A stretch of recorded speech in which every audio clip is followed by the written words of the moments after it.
As you can see, this setup's a little different. Our actual live stream thing didn't work, but that is out of the way. Today, I'm joined by the DarkHorse Historian.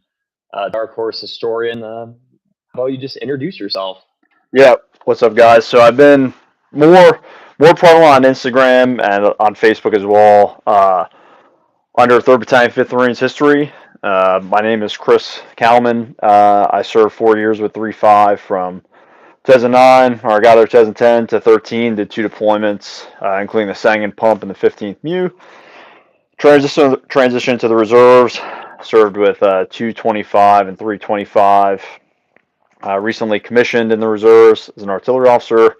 Went the 31st MEU with 1-1. Now I'm with 314 as a platoon commander and living the dream out in the civilian world, doing the Marine Corps thing part time. And I think I've been doing the history thing like 5 years, and where I think you're more long form content in YouTube, I've found ground in the Instagram game. But definitely excited to be here and talk some World War II stuff and totally nerd out in the historian spectrum. So yeah, so how did you even get onto it? I watched your video that kind of explained it. I found that pretty interesting. So how did you get into the 3-5 history part, obviously being part of it, and then the Instagram part?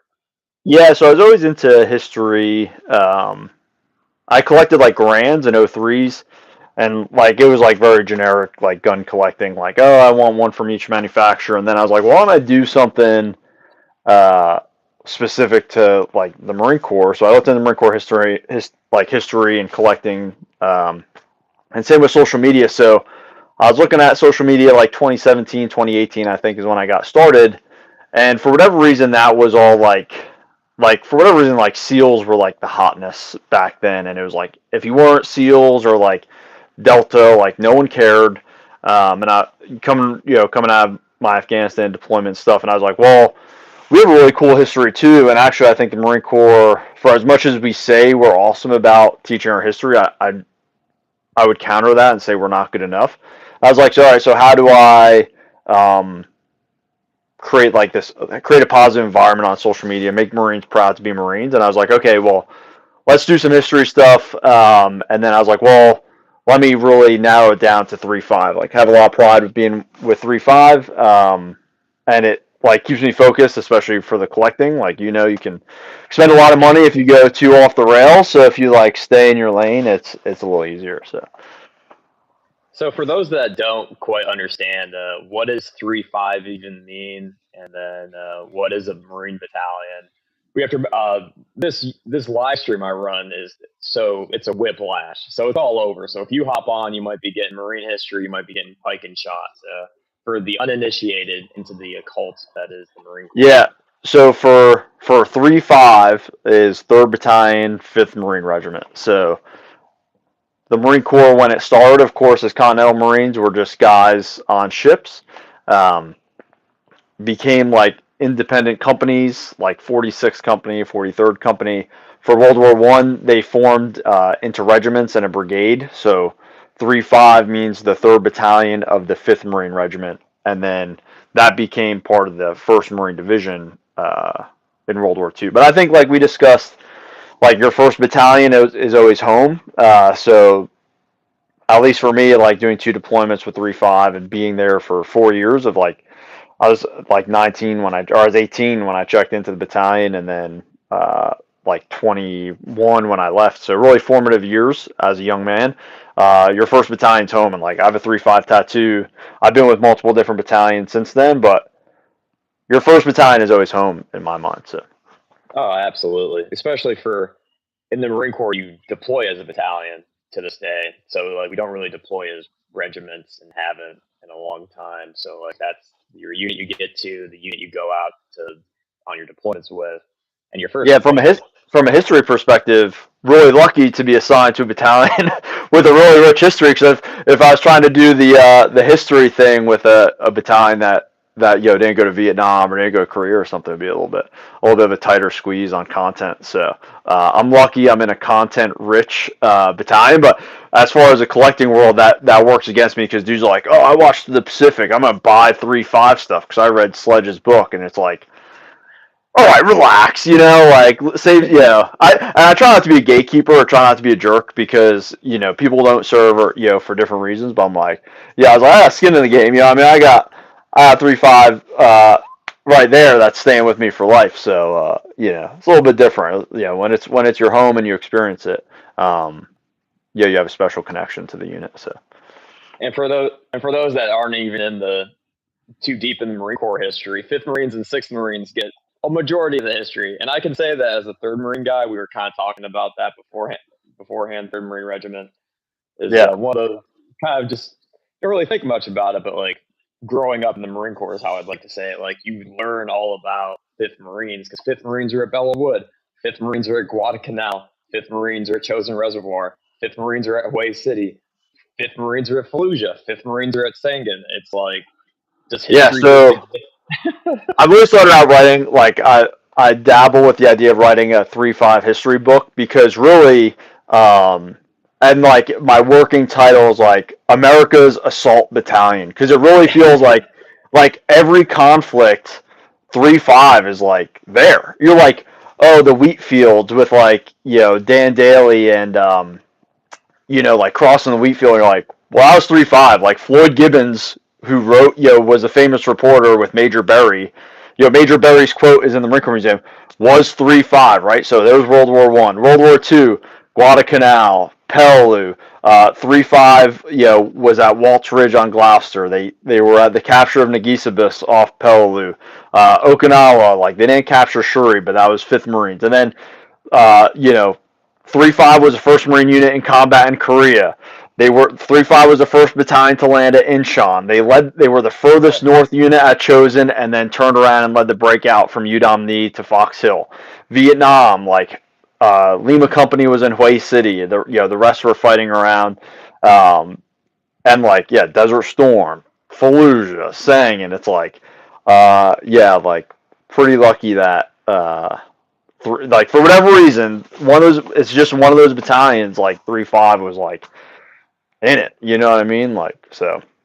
I think they're currently deployed right now, and I made a joke to a buddy of mine that's like, the Marine Corps belongs to 3-5, and the rest of us are just living in it. The History Division owes 3-5 a lot of credit for keeping them employed. It's and if I can't read comments, I'm on my phone. I think we talked. So if there's someone trash talking in the comments, let me know so I can feel bad.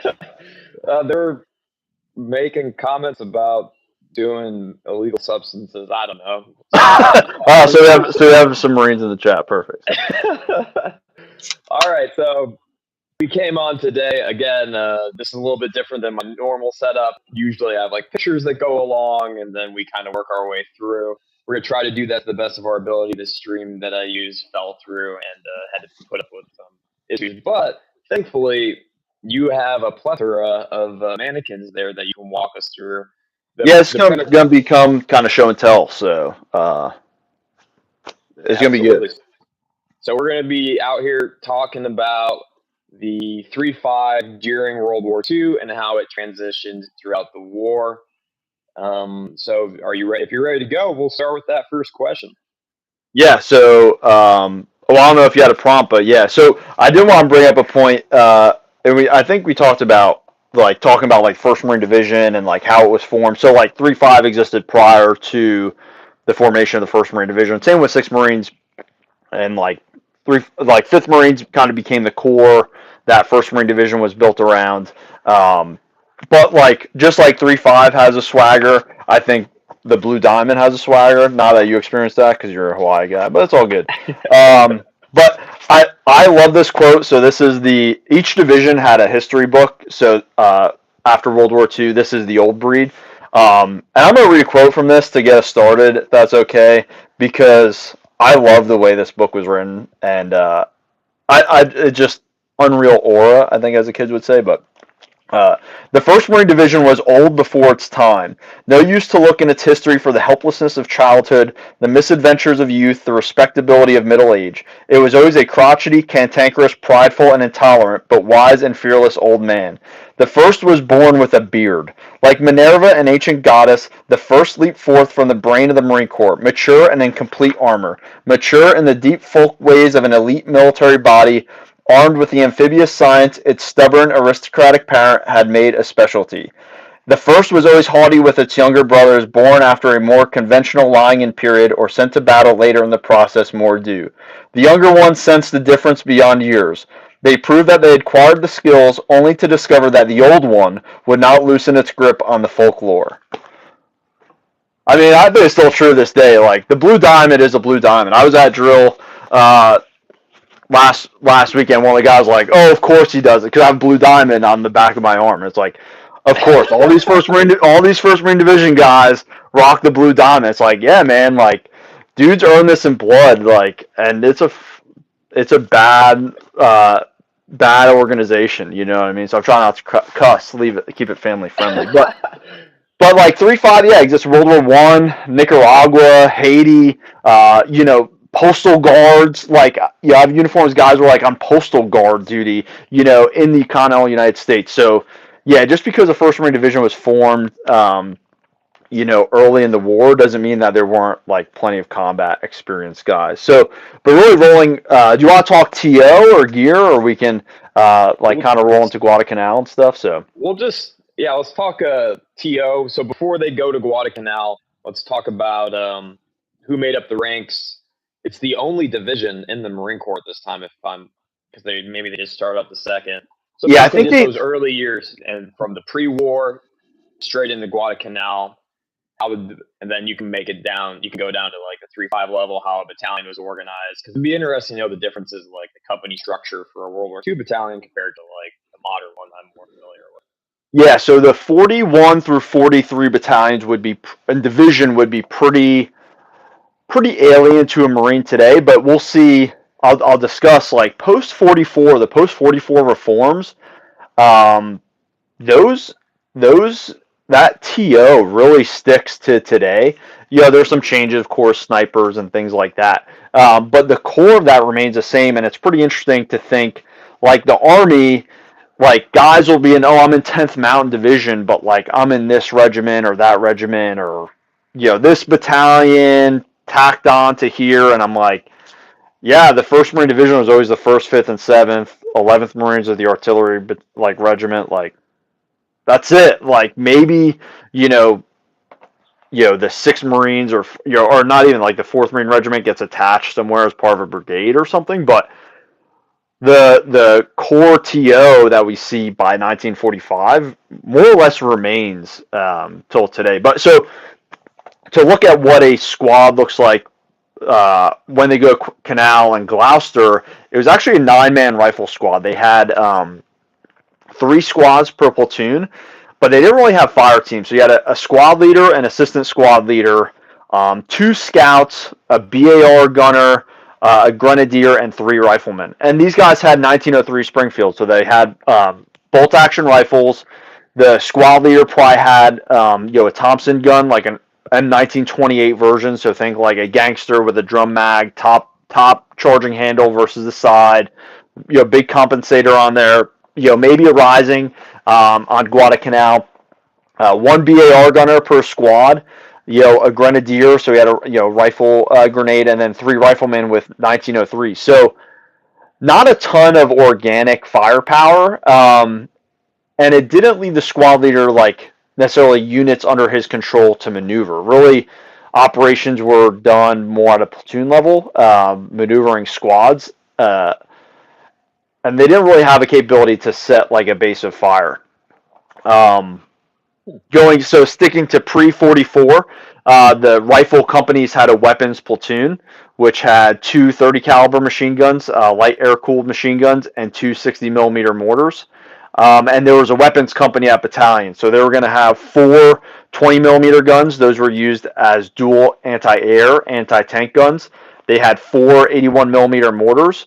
And 8 M1917 water-cooled machine guns. So they're still 30 cal, but they were considered heavy machine guns just due to the weight.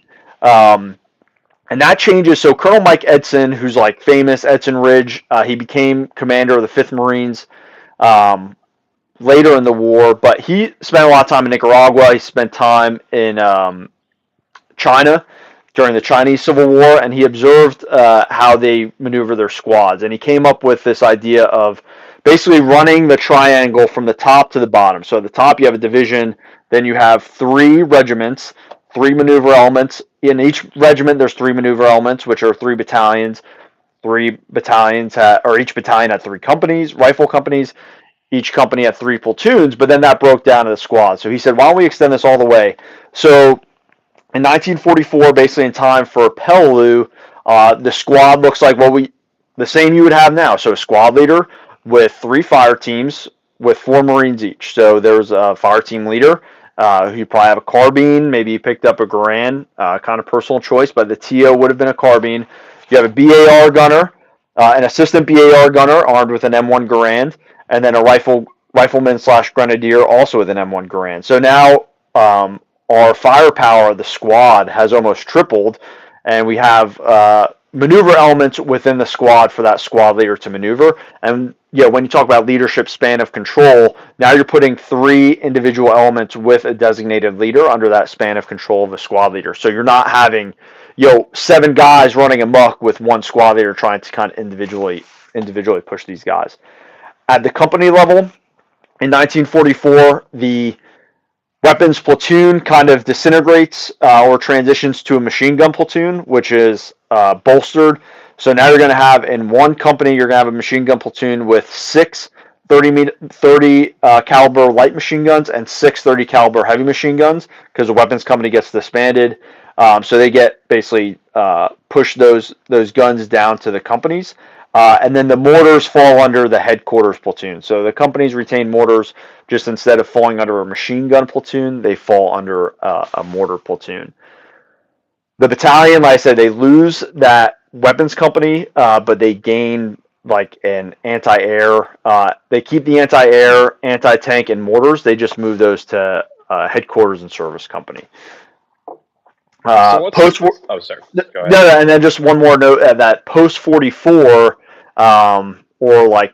they're pushing these out, but post 44, the TO is 27 bazookas, 27 flamethrowers, and 27 demo kits at each battalion, which then get parceled out. Which now seems so excessive. I guess we have rockets, at the rifle company level, but that's the type of combat we were getting in. That's a big difference from the canal basically to Peleliu and onwards.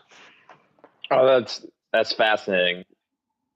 So what do they land with on Guadalcanal that they end up dropping? They're just like, we don't need this at all, because we see that later in the war they pick up flamethrowers and more demolitions. I guess, how do they fight through Guadalcanal? Like, I guess for the uninitiated, what is Guadalcanal? What is that battle? How is it fought, and how do they adjust to it? Okay, yeah. So we talk a long time about this. So the long and short is, we lose the Philippines, we lose Guam, we lose Wake. Midway gets attacked, and in mid to late 42, we determine that the Japanese are building an airstrip on Guadalcanal. And what that does is that an air base there would allow them to basically, people call it the sea lines of communication. It's basically the shipping lanes to Australia. At this time, the entire Australian military is in North Africa. So they really have a very sparse, home guard unit. There's some, varied U.S. Army units in the Philippines, but think even the Marine Corps loses an entire regiment in the Philippines. The Army loses a ton of troops. MacArthur's evacuated. And now the Japanese are building this airstrip, which would totally cut off Australia. And you really think that's the base of operations for the southern drive across the Pacific.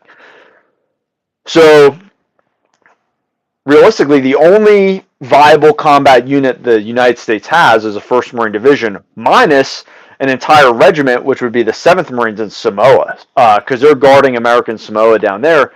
So the 7th Marines are the most combat ready, so they get pushed out the door to guard against potential Japanese invasion, which means they miss the August 7th landings on Guadalcanal.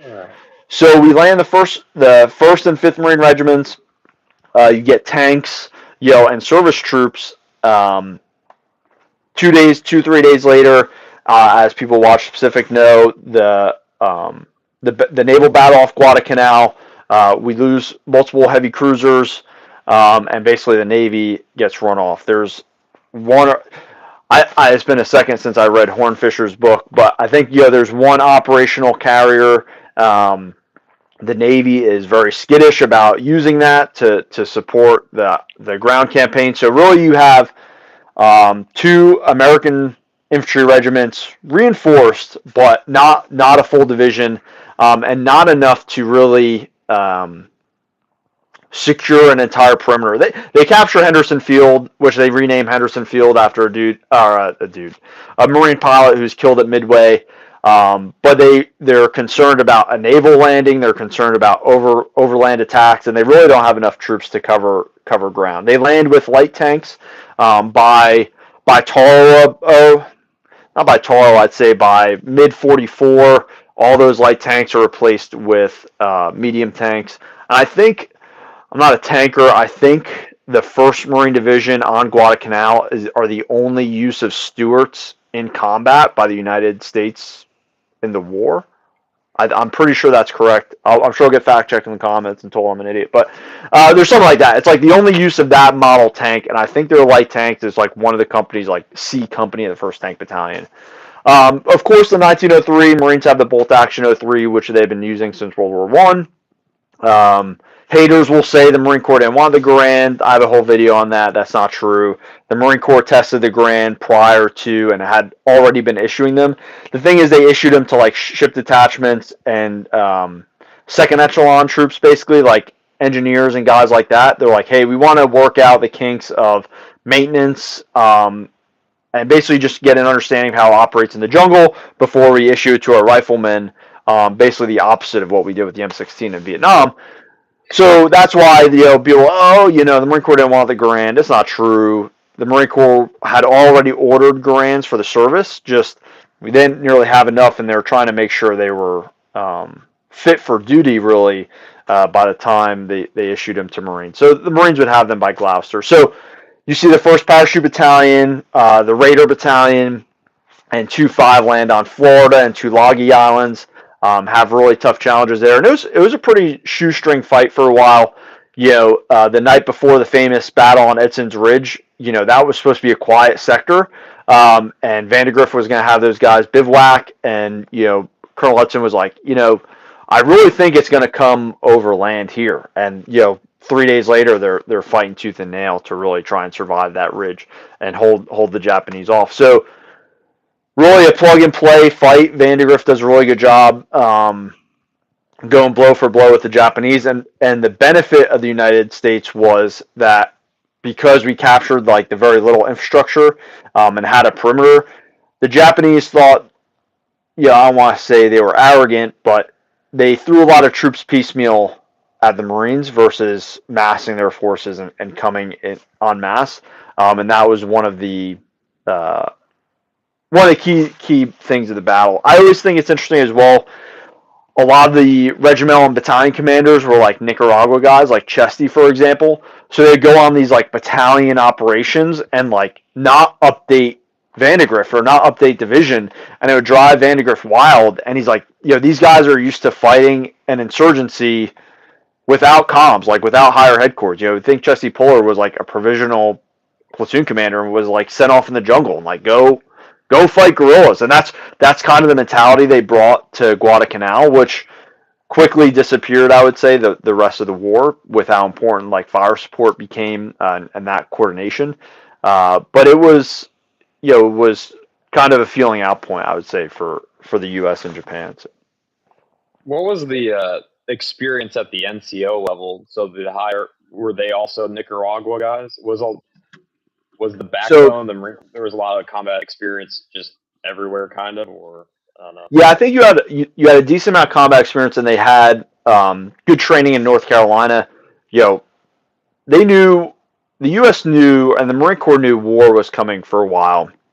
War Plan Orange was written by, I can't think of his name, but Lieutenant Colonel who was killed in the Pacific. Killzone just put a post about him. I can't remember his name, of course, but and he basically visited all these islands. Some of the E. I can't believe I can't remember his name. Anyways, so he visited all these islands in the Pacific and was like, "We're gonna fight Japan." Like by 1920s, like we're gonna fight Japan next. Um, it's gonna be over natural resources, and at that time it was what advanced amphibious naval bases do we need to like refuel our ships, get coal, things like that. And of course, within 20 years that shifted to what airfields do we need, but almost island for island he picked what we're going to need and what we're going to skip, and wrote this entire plan out. In the 30s, the Marine Corps was conducting amphibious operations in the Caribbean.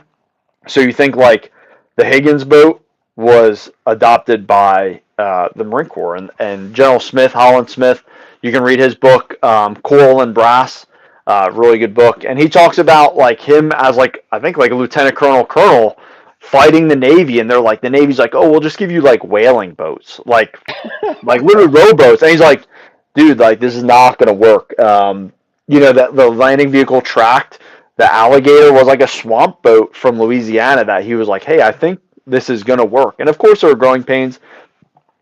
They developed like a back hatch for that, and they wound up putting turrets on them and stuff. But yeah, the Marine Corps knew this was coming and was adapting, and you can parlay that to now, like the force design stuff. Like we can't stagnate. We always gotta get better, and we always got we can't fight last year's war. We can't fight the last war. So I think the Marine Corps did a very good job in the 30s identifying that. So by the time we landed on Guadalcanal, a lot of these things were figured out. Now there were a lot of, I would say, small unit leader like lessons learned. Actually, I have it right here. I was just looking for it. So the Marine Corps or the War Department releases this book, Fighting on Guadalcanal, and it's like they just went through and like interviewed all these guys, like Platoon Sergeant George Aho, Company F, 5th Marines. This is funny because I just opened this page. I'm gonna read it. So he goes, I put 5 years in the Army before joining the Marine Corps. I like the Marines better than the Army because the average Marine officer is closer to his men than the average Army officer, who I've observed. We have comradeship in the Marine Corps, and the Marine enlisted are more Spartan-like. I believe we baby our soldiers too much in peacetime. I hope we are not doing this now. And then there's things guys put here like they really like the Japanese knee mortars. They want pack artillery. Every man should have a watch. Get rid of the gold bricks. It's better to be short-handed having good men than a lot of undependables.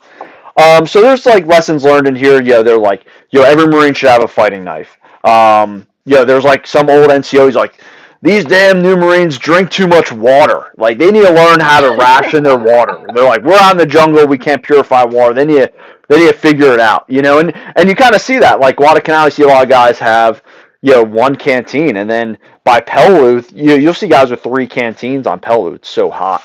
The 16-inch bayonet that they go into combat with, a lot of those get cut down. Some guys don't even carry bayonets; they just have a K-bar. The 782 gear, the Deuce gear, remains relatively the same. And I'll use this opportunity to start the show and tell.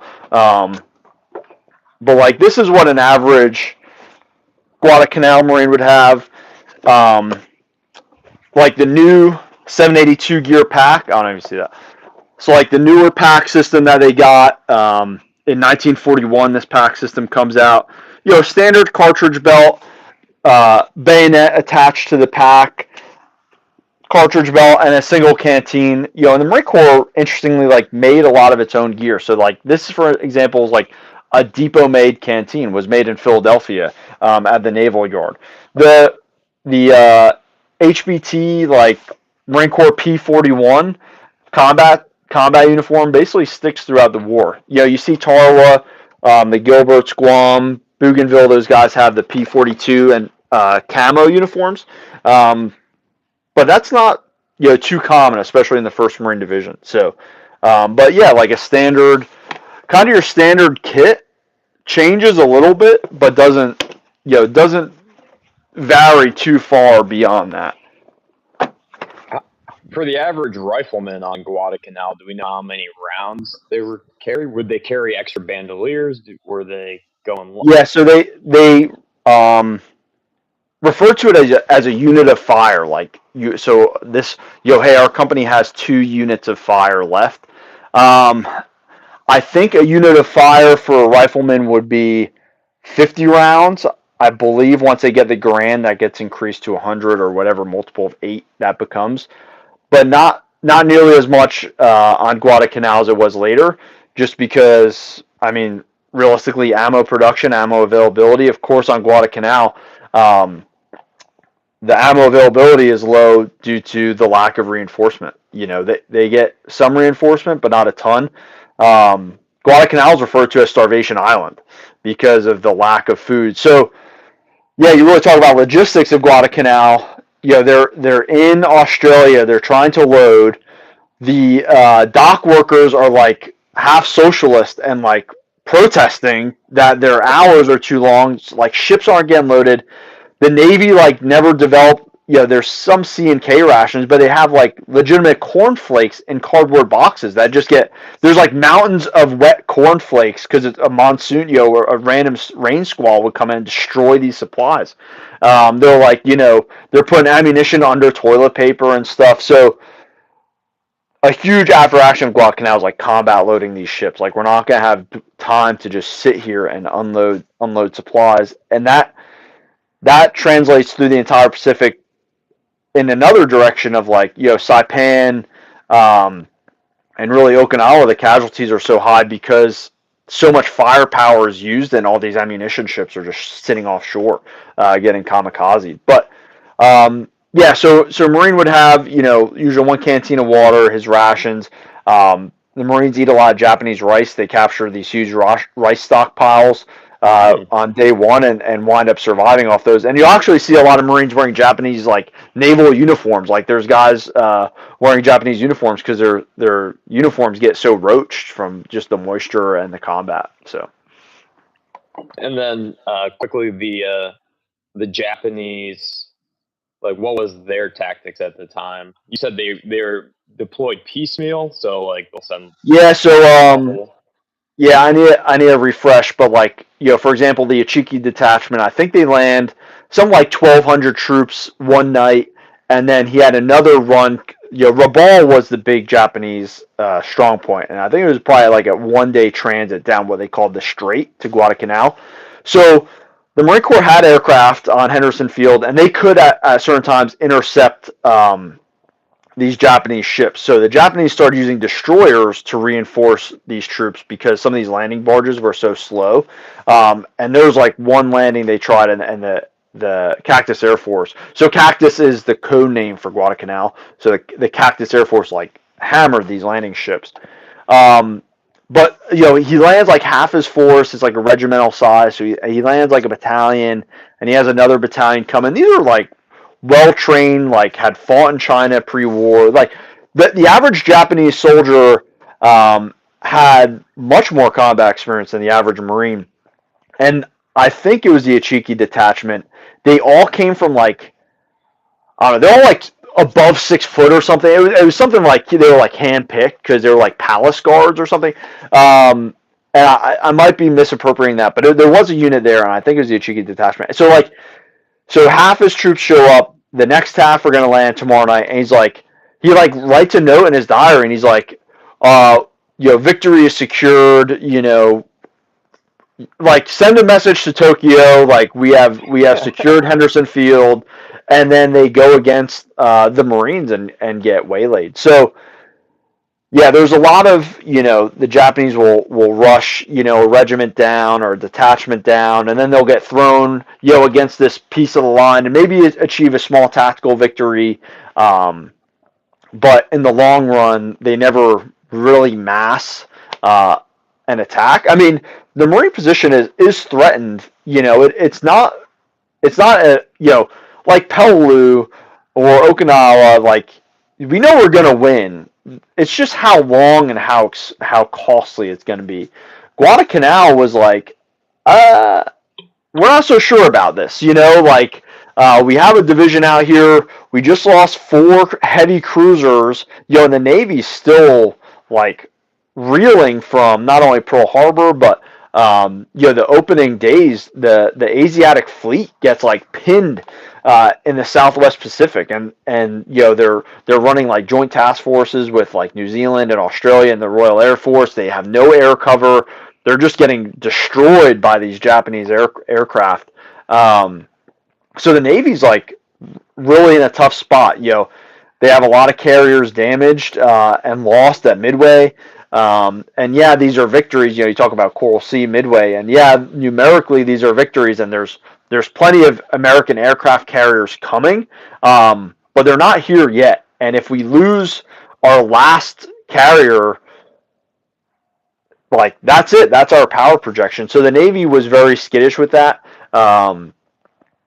And like the Marines are like kind of out here on a vine. Like I want to say like totally abandoned, but it's tough. And so I don't even know what the original question was, but it was a tough fight. I will say the Japanese soldier, they do use these like bonsai tactics where they just kind of human wave, but they're great fighters, and they defeated the Americans in the Philippines, even being outnumbered.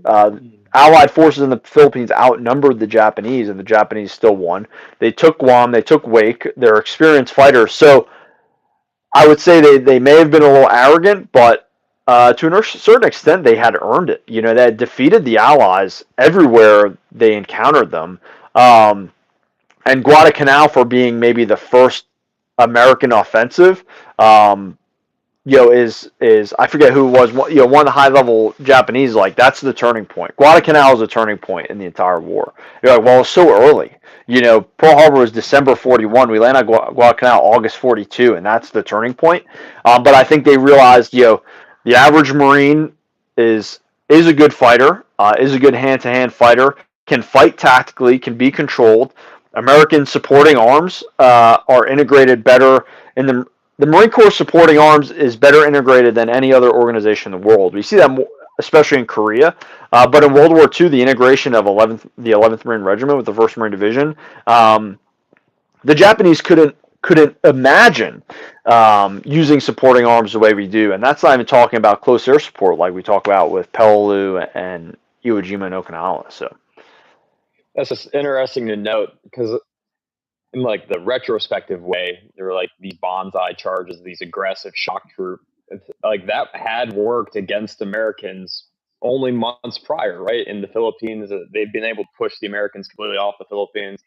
So it like from me at least, from the modern perspective, like why are they so like why are they? But it's like, well, I guess you put a good perspective to that. Like those tactics were working until they didn't work. So yeah, I think if you're the Japanese and you're like, okay, we have these Americans, they've lost until this point. We ran off their naval shipping. They're outnumbered. They're hungry. They're scared. If we can just break through, I bet they'll fold. And when you kind of think of it that way, it's not like my guys are great night fighters and they're great hand-to-hand fighters.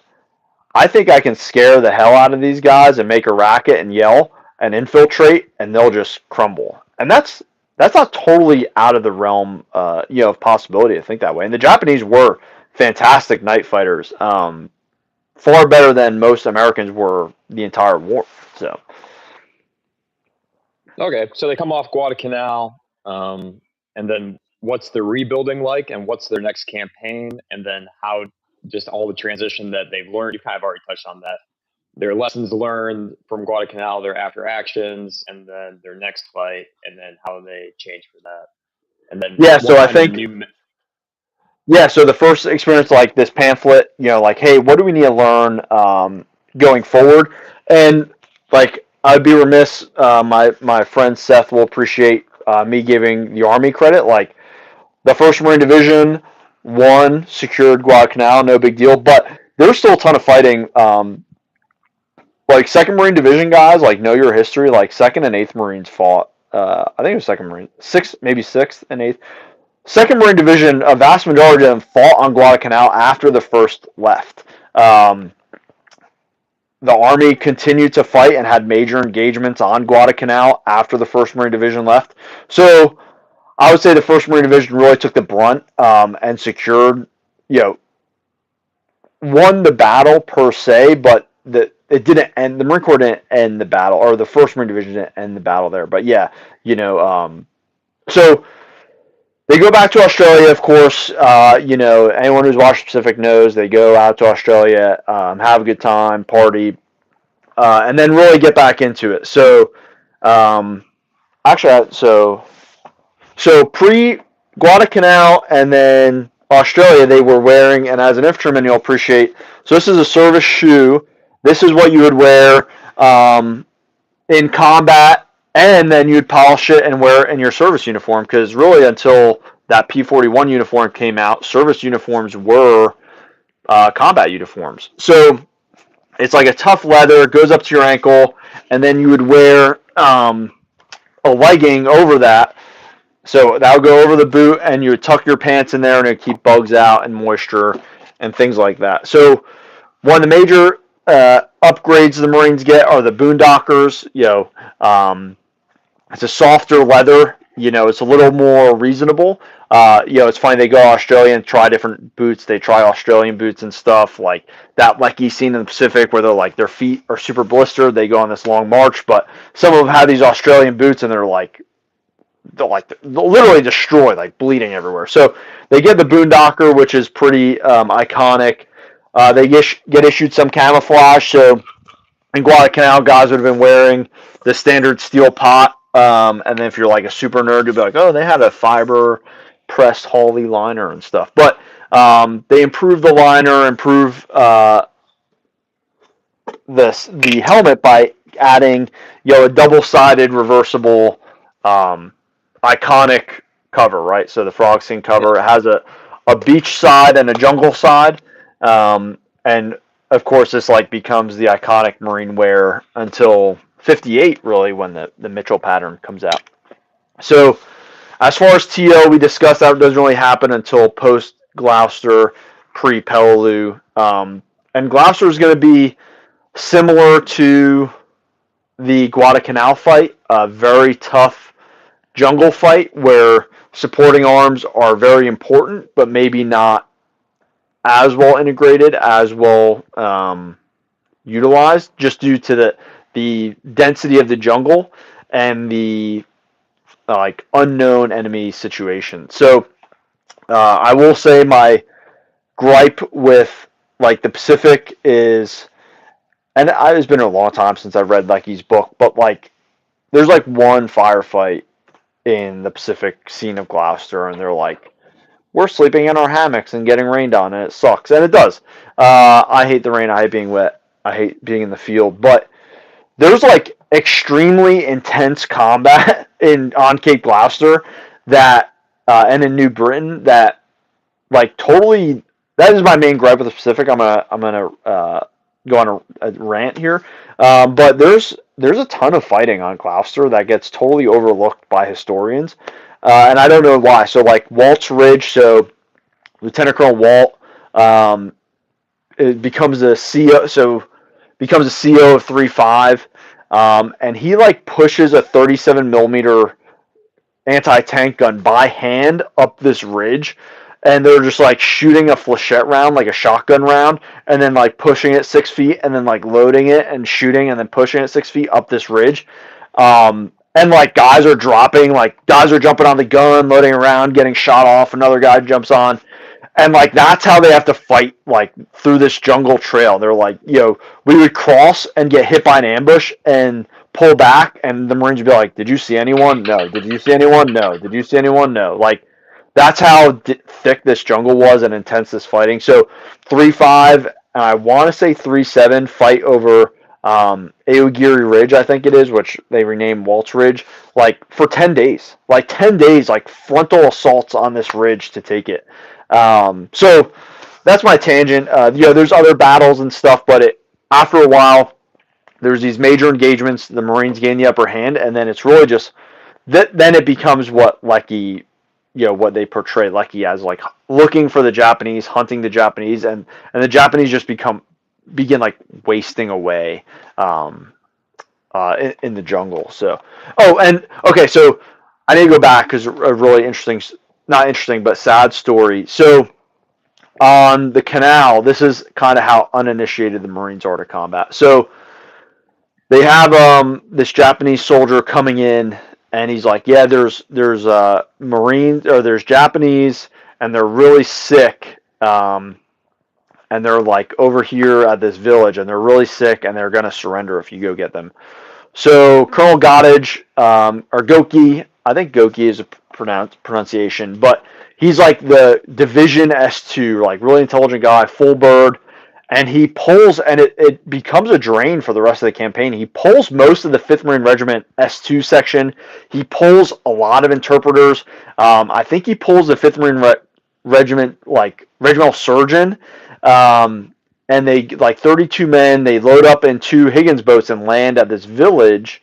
And they're like, oh, we see these flags, they're white flags. Well, they were Japanese victory flags. So it was the the rising sun flag they would put on their bayonets and put, stack their rifles.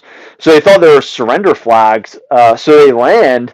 They had no machine guns, no automatic weapons, and they get massacred. I think 2 Marines survive. The one Marine slips naked, sticks a 1911 under his helmet, and swims back. The one guy doesn't talk about it, and he says, "Yo, I looked back, and all I saw were sabers flashing in the sun as they executed all these Marines." So just going to show, the Marines are like, "Oh, we can fight. Well, let's go get these prisoners, and they need help." And the Japanese are like, "It was a trap," right? So just to kind of portray, that's a pretty well-known incident, the Goki Patrol, and I encourage people to look it up. So anyway, by Gloucester, that word gets around, and the Marines are like, okay, and Marines famously don't take a lot of prisoners in the Pacific until you really get to Okinawa, Korean laborers really on Okinawa, or Peleliu. So, but Gloucester becomes another jungle fight. Aerial observation becomes bigger. And we'll just see an increase in the use of marine aviation to that point. So after Gloucester, they go, as we know in the Pacific, to Pavuvu. The reason that's selected is I forget. It's the general. He's an air wing general. He becomes the commander of the Corps on Okinawa, and I hate that I forget his name, but they fly over Pavuvu, and they're like, that looks like a great island. They never step foot on it, and then of course they go, and all these rotting coconuts and stuff. It's a disaster. But the reason they didn't go to the canal, so Guadalcanal by this time is a huge logistics hub. We secure that island, it becomes a huge logistics hub, especially used to isolate and bomb Rabaul. But the 3rd Marine Division gets activated and sent to Guadalcanal to train for Bougainville and Guam, and they get tasked with providing 1,000 men daily for working parties by the base commander. So the 1st Marine Division's we're not doing that. We're not having all these working parties. We're going to train. So they go to Pavuvu. Pavuvu is a dump. There are sand crabs everywhere, rats, rotting coconuts. They have working parties just to shovel all these rotting coconuts into piles. And it's it's not big enough to really do battalion or regimental size activities, but the Marines make it work, and it's kind of one of those the Marine Corps is a neglected dog locked in a cage. So when we let them out, they just kill people. That's kind of what Pavuvu becomes. Before we go to Peleliu, we see all these institutional changes I talked about with the rifle squads and the rifle companies. The artillery battalions get upgraded. They get, in 43, they get an extra 105 battery. So by the time they go to Peleliu, they have 3 75mm howitzer batteries, and then 2 105mm batteries. And they also go from 4 guns to 6. So the firepower greatly increases before we go to Peleliu. All the tank companies switch to medium tanks by this time, so they all have Shermans. They have those demolition flamethrower units, and we have integrated Amtrak units. So the Amtrak to this point, I think, get pulled to FMF Pacific command, and then they get like tasked out to each individual unit as needed. But the division still owns some, but not nearly as many as they did before. So, yeah, going right into Peleliu. So, kind of what I guess the difference in the gear looks like is, and actually this mannequin is pretty cool because this is like named gear to a K Company 3.5 Guadalcanal Gloucester Peleliu vet. It's pretty Wow. clean gear, so I don't know, if he got issued afterwards, maybe went to guard duty in the States or whatever, but pretty cool to have. He has his mess tin in here that's engraved with his name. And, guys have a little more gear. I just have him represented. He has a map case. As a squad leader or maybe a scout. You have the 2 canteens in the back.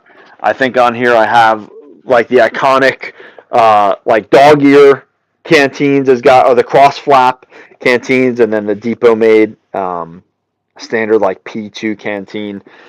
And then just to show, so this is part of a bigger system. So if you're like, hey, it's just an upper pack, it's not a lot. It's very similar to today. Like you have your assault pack, you have your fighting load, and then you have like your marching pack. So they called them like a field pack, a marching pack, and then I forget what the exact terminology was, but it's a system. So you'd have a lower pack as well.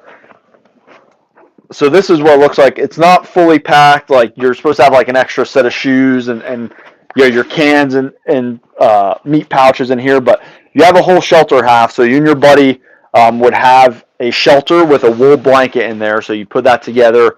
It would have ropes and pegs and poles and make basically a pup tent.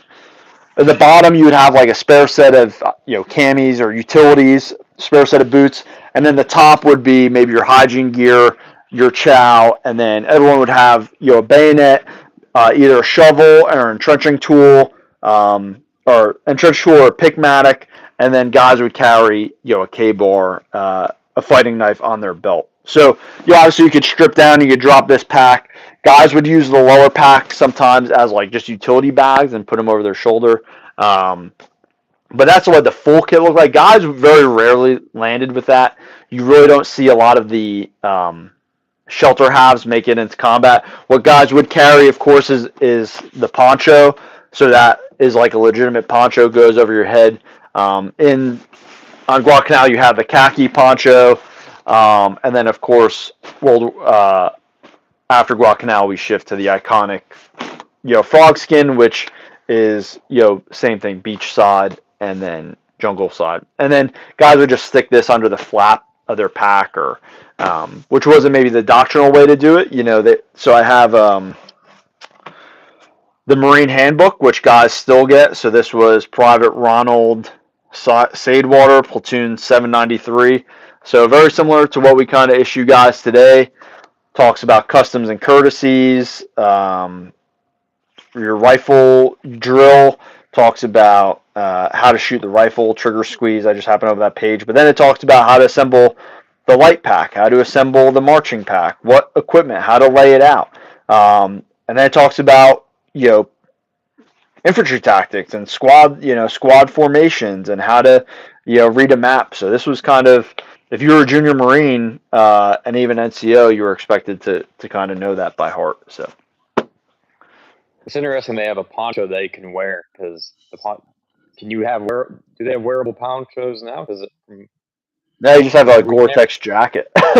Yeah, our ponchos were just big old squares. All right, so moving into Peleliu, you fought 3.5 has fought 2 jungle sort of battles, right? Long duration. And then the major change is going to be with Peleliu, right? It's going to be more of like assault, more traditional, like later war sort of. Yeah, so Peleliu becomes September 44, and they've learned a lot from Tarawa, which is November of 43. And the tactics become somewhat similar, and it's not a knock at Tarawa. Tarawa is a little more disorganized.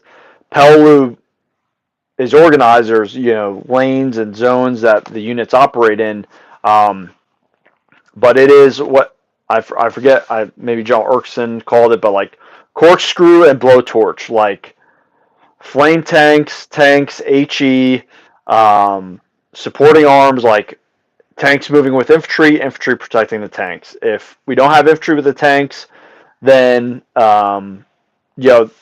people are going to we're going to have suicide or guys with charges run up and blow up the tanks.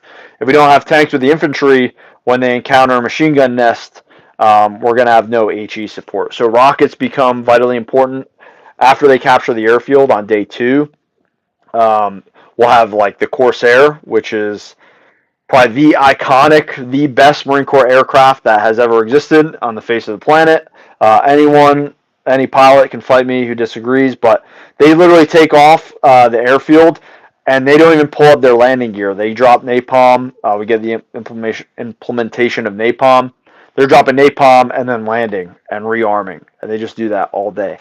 That's where the precursor to Anglico, so JASCO, the Joint Assault Signal Companies, become hugely important, coordinating these airdrops, artillery fire, and we see where artillery maybe became important against massing enemy troops in like the Canal and Gloucester, which is why the Japanese resorted to these night tactics and these attacks, because hey, if we mass or if we're in a prepared position, we're just going to get hammered by artillery.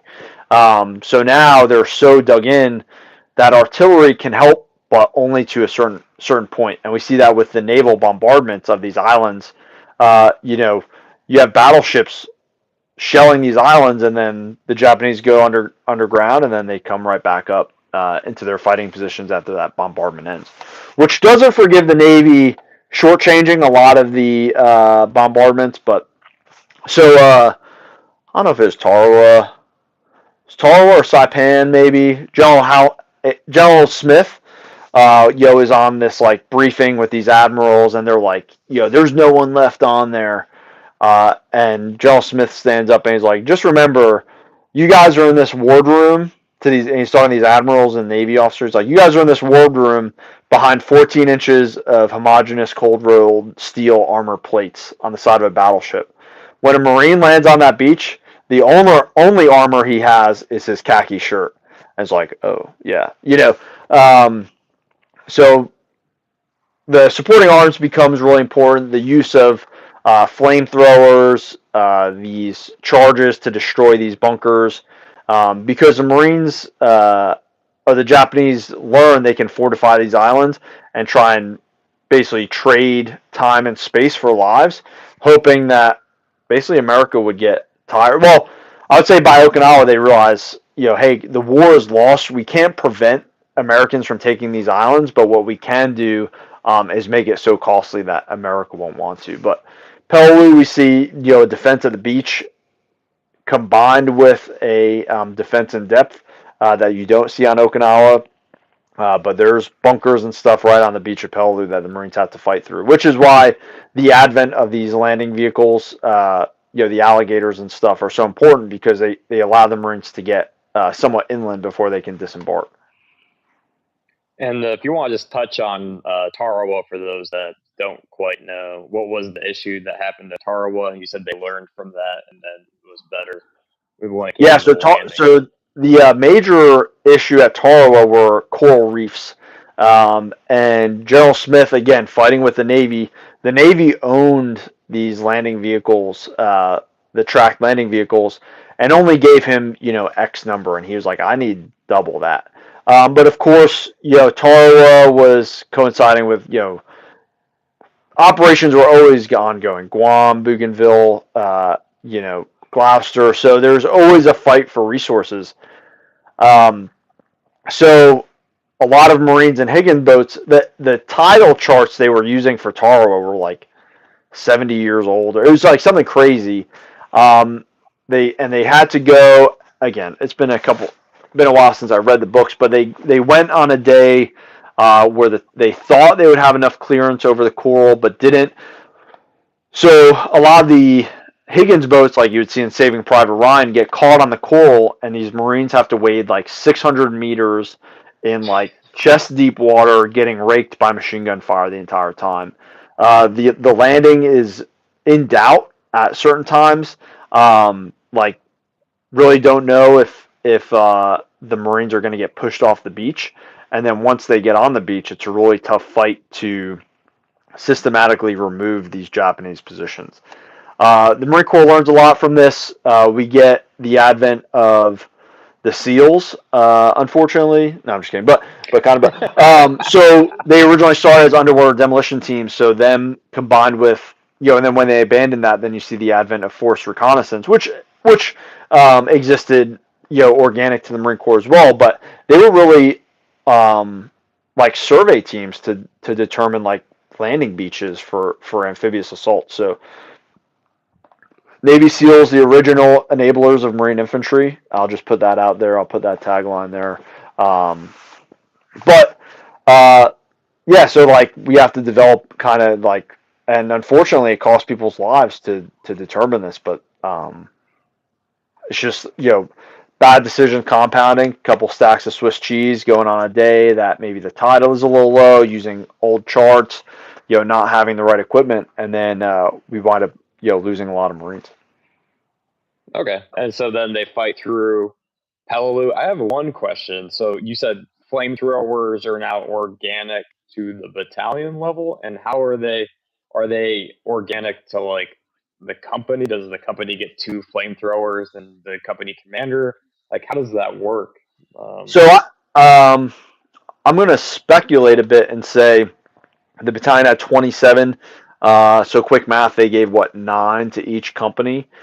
I would say, hey, all companies coming out of the line, they're in reserve. I'm going to push those to K company because they're attacking this ridge tomorrow. Or Sledgehammer talks about one of the flamethrower guys in K35, and like he's with them the entire time. So I would assume that just like enablers now in any regiment or battalion, they're owned by battalion, but they get pushed out to the companies. So maybe like each squad had one, or the platoon commander, held his little flamethrower engineer guys in reserve if he needed them. So this was like a Mark 32, the Thumper. I don't know if you guys had those, but we had them. They were just handed out to certain random squads. Like not that old, dude. We have those. I didn't know if they got rid of them. Yeah. All right. So what are the main? So the Japanese on Peleliu, are they still fighting the same sort of way with the mass charges, the bonsai charges, the night attacks? Or no, you don't see that. What you see is a lot of like night infiltration. So guys really learn to, they would go to sleep. You'd have your hole. You'd lay out your rifle, and you'd stick your K-bar in the coral or the dirt. And if you woke up, you had both of those handy. Guys in fighting positions are at 50% watch all night, and you don't get out of your hole. So again, you see this, and you see it a theme throughout. More so at Peleliu, I feel like in onwards, when this infiltration becomes maybe more pronounced. Iwo Jima, you see it a lot.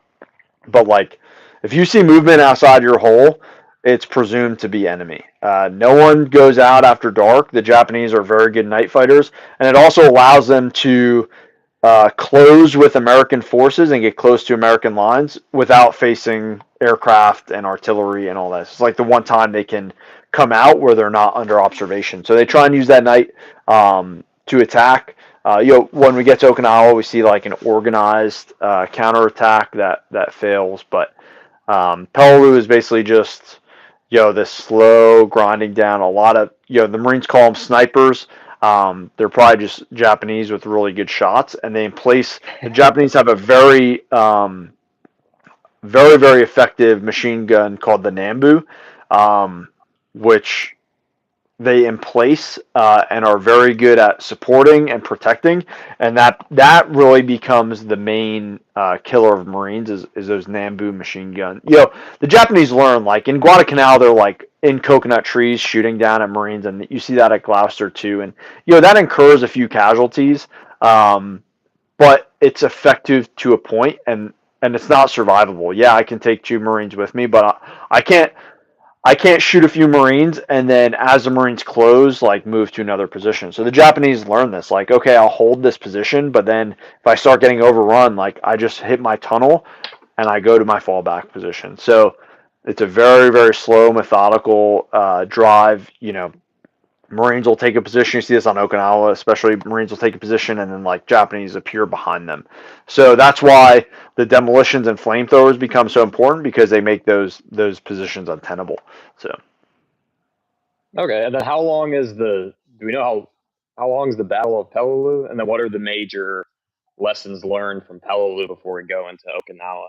yeah, so Peleliu, there's a really good book about the 1st Marine Division, our 1st Marine Regiment. So 1st Marine Regiment, who Chesley Puller was a commander, and it's called Last Man Standing, and it talks about the 1st Marines.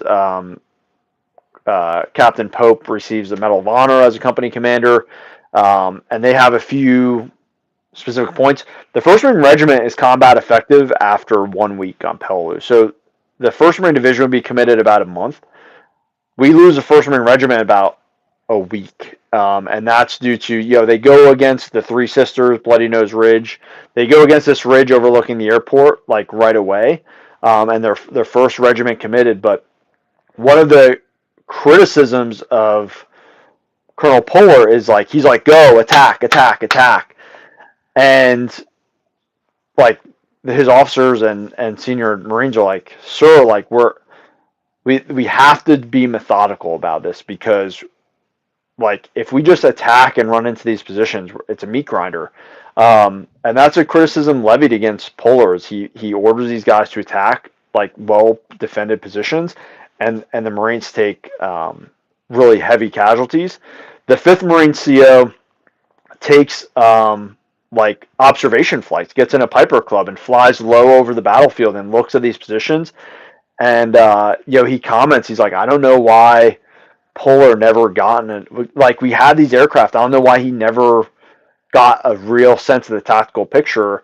And Puller, is hyper aggressive. He's never in his command post. He's always up on the line. But then, while that's good to an extent, also incurs like a lot of coordination that needs to occur. He's not there to command from the command post. He's up forward, and induces a lot of friction in his subordinate leaders.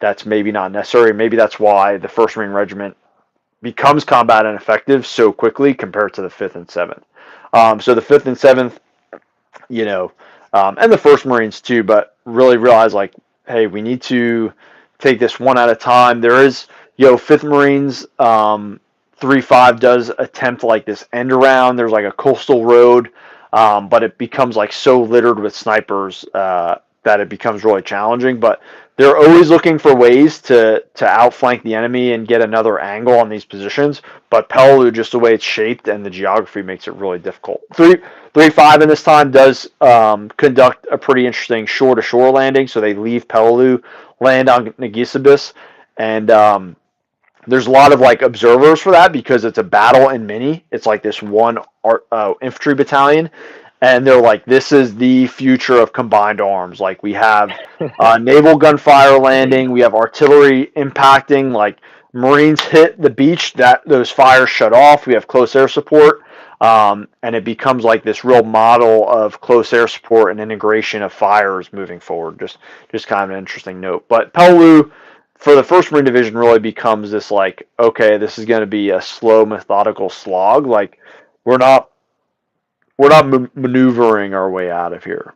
So, And that ends in the fall of 44, and then so September to October of 44, and then the next. So they go back to and Peleliu's tough for a few reasons. So one is it's part of this. It's part of the drive against the South Pacific.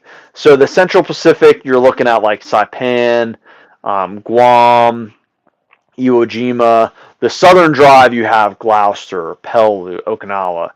And the Southern Drive is commanded by MacArthur. So MacArthur, and MacArthur and Nimitz are like the two head guys. Nimitz is the Commander-in-Chief, Pacific Forces. MacArthur is like, I don't know what his title is, like God, King, Emperor, or whatever he wants to be called. So we're tearing down a lot of idols here. But so anyway, so he's like, hey, I need Peleliu secure because I'm gonna land on the Philippines. I need my flank secured, and there's an air base on Peleliu.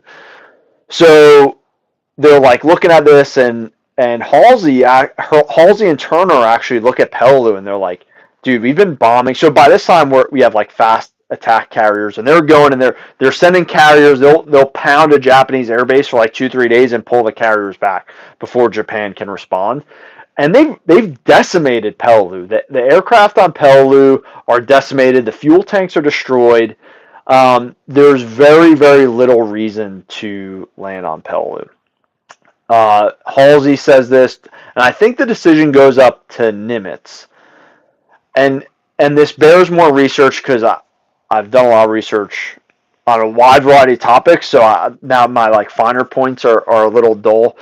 And I think it's Nimitz who's like, well, the 1st Marine Division says it's going to take 3 days anyways, so just see how it goes. So the CO of the 1st Marine Division by this point is General Rupertus, and he gets the nickname of Rupe the Dupe because he's like, Peleliu's going to be a tough fight. 3 days and 3 nights of hard fighting, and you will be relieved, right? So very similar. So, and a second and third order effect of this is a lot of correspondents don't land on Peleliu because like, oh, it's a 3-day fight. Who cares? Like, it's not even going to be a good story. I don't care. So MacArthur demands it's taken. Nimitz is like, well, I don't want to cause a political thing by like not supporting MacArthur, but I don't think it's necessary. But the intel says it's not a tough fight. And it becomes a slog. And like after a few days, they even consider pulling the 1st Marine Division off Peleliu, and they're like, what are we doing here? Like, do we even really need to be here? I guess the decision is like we're committed. Last man standing. I don't know the author. I can pull it up, but great credit to him. It's a great book. He talks about all this, but it's like it kind of becomes like, what are we doing here? And the 1st Marine Division, a lot of historians will say at that time was the most, or through the entire war, was probably the most combat effective unit in the world. Pound for pound, the 1st Marine Division, the day they landed on Peleliu, was the best fighting or most efficient fighting organization in the world. Take any German division, take any Army division, take any Soviet, British division, the 1st Marine Division, man for man, was the best fighting organization, period. And they get like 50% casualties on Peleliu. So there's a severe bloodletting of the 1st Marine Division on Peleliu. And the great crime of it is 2 things. One, they don't get recognition because the reporters weren't there.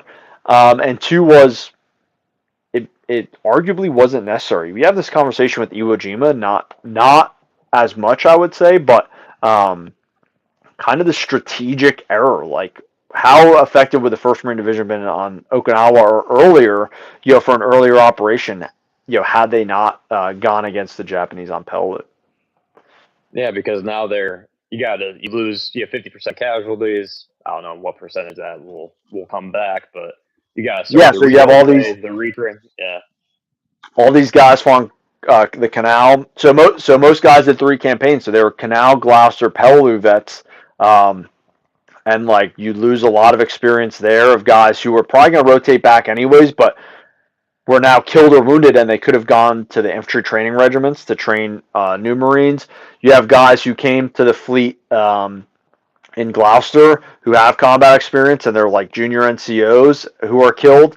And you have guys who came to the unit in Pavuvu who had a base of maybe not combat experience, but they were well trained and they were experienced.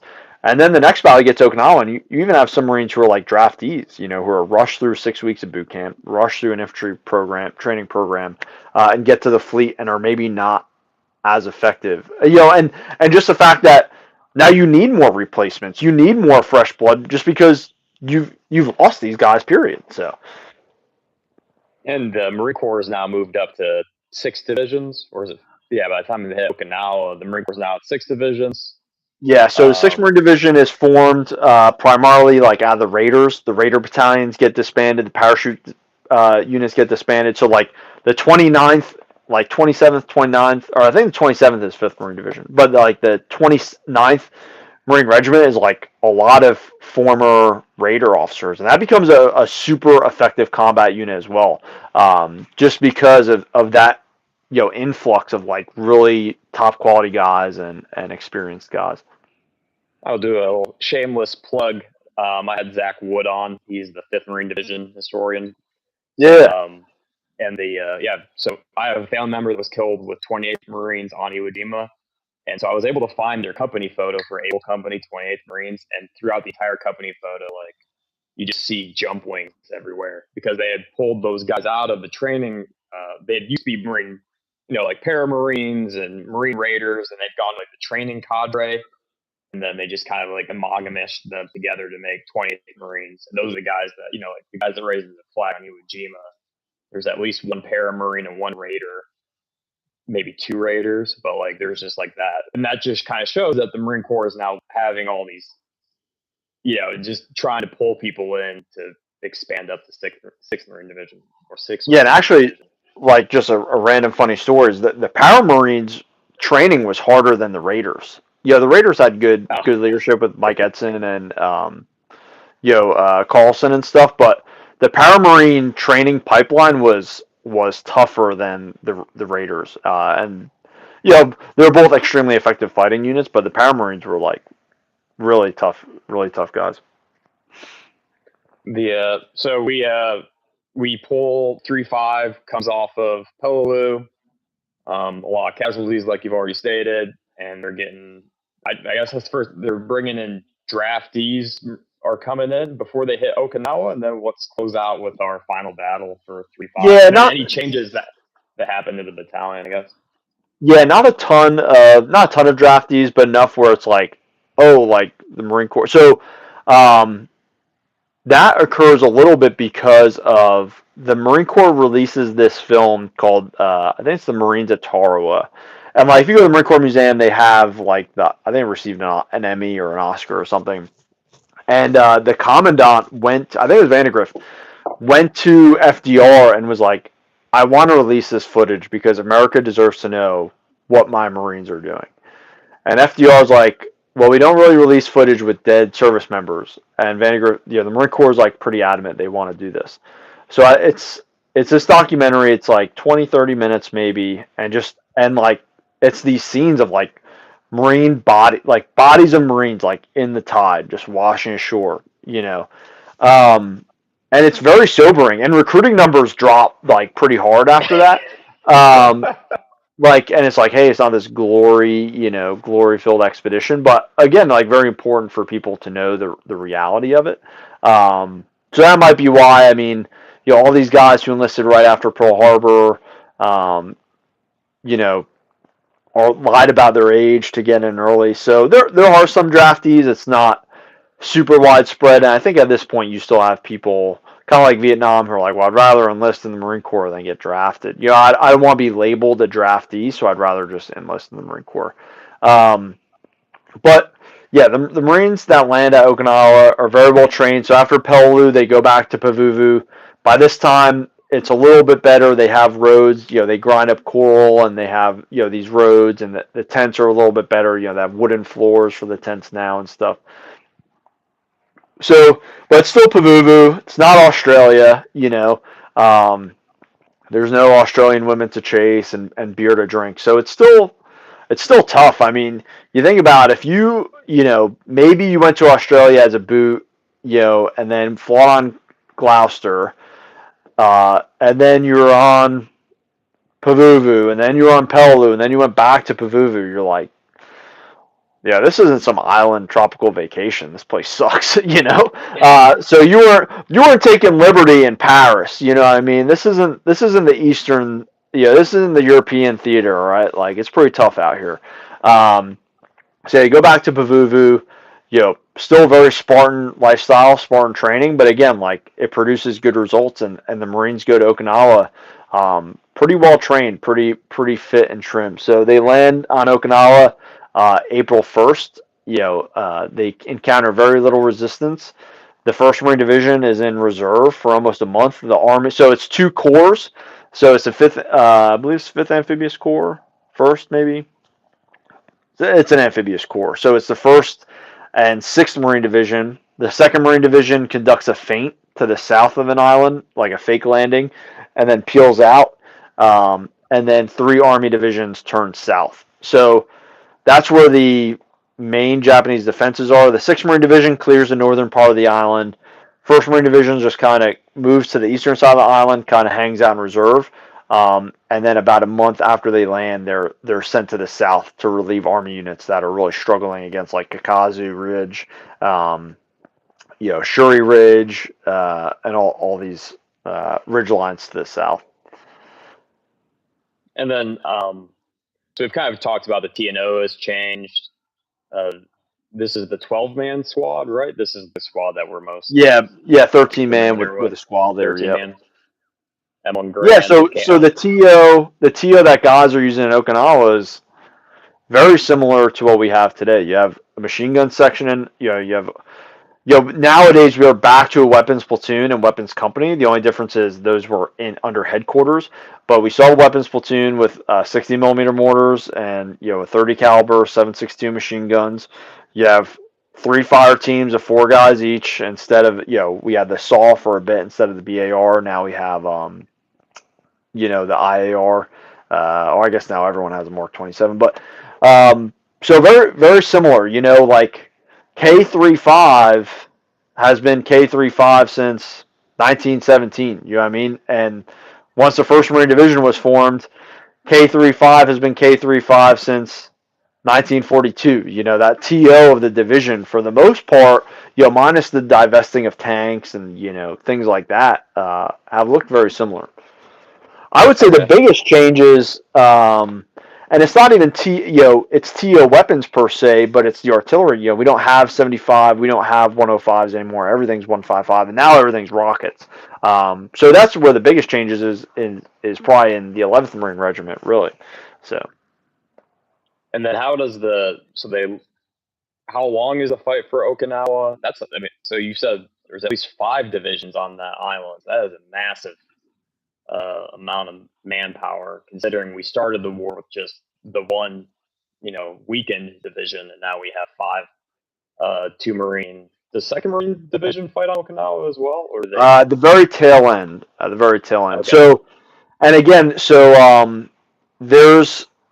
there's a desire to land the 2nd Marine Division in the south of the island and clear, like near Naha, and clear south to north and relieve some of that pressure. Who is the commanding general of it? It's the 10th Corps, I believe, or 10th Army. But he says no, like he doesn't want to risk dividing his forces. And probably a strategic error. I think people argue one way or the other. Mostly it's the logistics. Like, what happens if they run out of fuel down there? They run out of ammunition. But there's talk in the Marines, like, land the 2nd Marine Division, like relieve some of this pressure. We're just basically online moving, north to south. Like, let's get some maneuver. You see some element of maneuver. The 6th Marine Division kind of pushes down the west side of the island. They have kind of an easier time until they hit like Sugarloaf Hill and stuff, and that takes about a week to capture. They conduct landings on the Matobu Peninsula, and seal that off and clear that. So there's some room for maneuver, but not much. And so it's the 6th and 1st Marine Divisions. On the Army side, there's the 27th Infantry Division, which has a bad reputation among Marines because they had fought on Saipan. I'm sure they fought before there, but I know for sure they fought alongside the 4th and 2nd Marine Divisions on Saipan. And they actually got broken through by a banzai charge on Saipan in June of 44. And 10th Marines, I think a battalion of 10th Marines, so the artillery battalion was in support of them, and they actually had to fight like infantry and break the back of this banzai charge. So General Howland Mad Smith on Saipan fires their division general, their commanding general on Saipan for moving too slow. like they were in the middle and they were moving slow and like exposing the flanks of the 4th and 2nd Marine Divisions. So he fires the commanding general. So there's a lot of bad blood between the Marines in that division. I think it's the 38th, the one, Hacksaw Ridge, the Statue of Liberty Division. They're there, of course. This is their first taste of combat. So it's a pretty big operation between multiple Marine and multiple Armored divisions. The weather plays a huge factor. So it's extremely muddy. It's extremely wet. It's cold. So now, like, you see Marines in Peleliu, like, they're cutting their sleeves off their shirts. Now you see guys on Okinawa, they're like wearing sweaters and wearing jackets. Guys carry their packs more, talking about like the individual fighting load, like where Peleliu guys would just have a cartridge belt, if that. A lot of times guys just put stuff in their pockets because they knew, like, we're advancing. If we advance 100 yards on one day in Peleliu, it's a lot, right? Whereas Okinawa, there's a little more maneuver. So guys are carrying their packs with them. They want their shelter halves, or they want their ponchos, they want their wool blankets because it's cold, it's raining, it's muddy. So, you want kind of those creature comforts. You have food to carry that maybe they didn't have on Guadalcanal. And what you see on Okinawa, which the Japanese used in other places, but used most effectively on Okinawa, is what we call like the reverse slope defense. So, like if I'm looking at a hill, that's the forward slope. The back side is the reverse slope. And what that is really effective at doing is, if I can see you, I can call artillery or airstrikes on you. If I can't see you until I get over the crest of the hill, and then all I see is you shooting me, that doesn't allow me to shoot artillery and aircraft. And if I do need to shoot artillery, it needs to be at a higher angle, so I'm not shooting, over the crest of a hill, like if you understand like ballistics. So really effective, and what that leads to is a lot of back and forth. Like Sugarloaf Hill's taken like 7 or 8 times by company-sized elements, and the Japanese just push these Marines off because the Japanese, the Marines fight to get to the top of the hill, crest it, and then just get overwhelmingly pushed off. So Sugarloaf, you can go visit. For any Marine deployed to Okinawa, it's still there. And again, not only is it a single hill, but it's a series of hills, and all these positions are mutually supporting and allow them to fire on each other. So that's where the strength of the Japanese defense lies.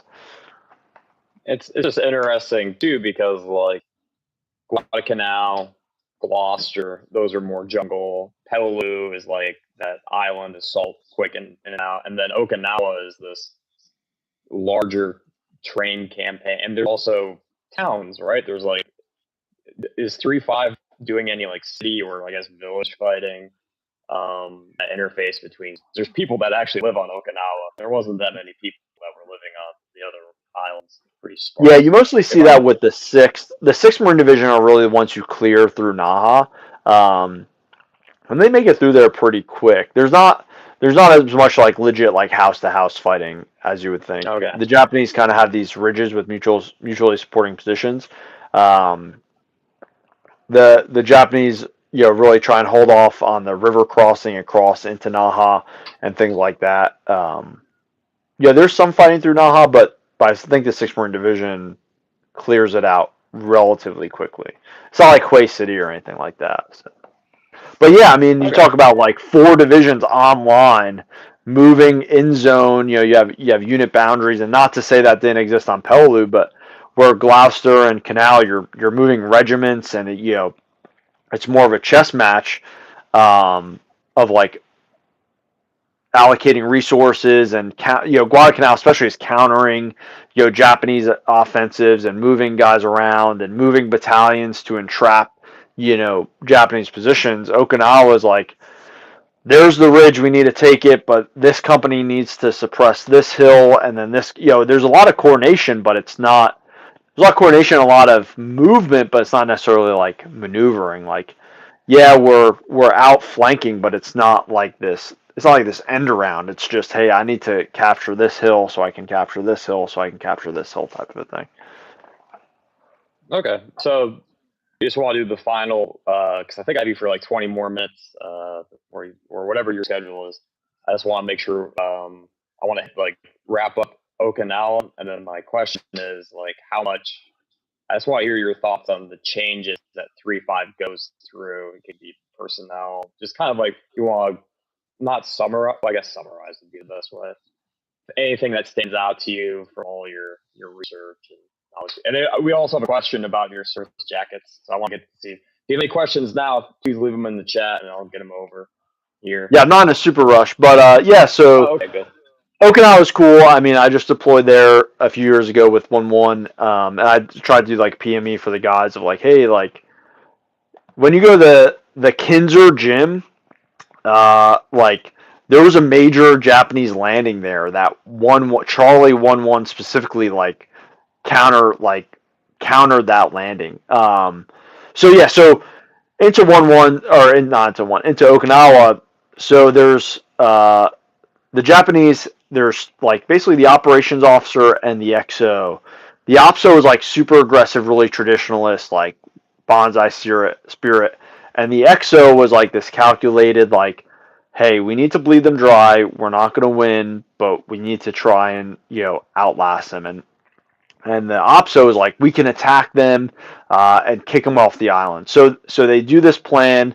They do they attack an army unit. They attack marine units. They do this landing. They land like a suicide plane on the airfield, and like these sappers get out, and like these like air wing maintainers like, what the hell's going on? Like at 2 a.m. or whatever. So it does inflict some damage. Of course, the Marines fight it off better than the Army units, and they're not necessarily expecting an attack. Like, it's like, what the hell? We're used to the Japanese just sitting there. But ultimately, it's a failure. Like, I don't think they achieved like really any of their tactical goals. Certainly none of their strategic goals. And I think it's Cho, who's the operations officer, is like, yeah, you're right. We just need to fight this war of attrition. Like, they realize like we can't go against. Like,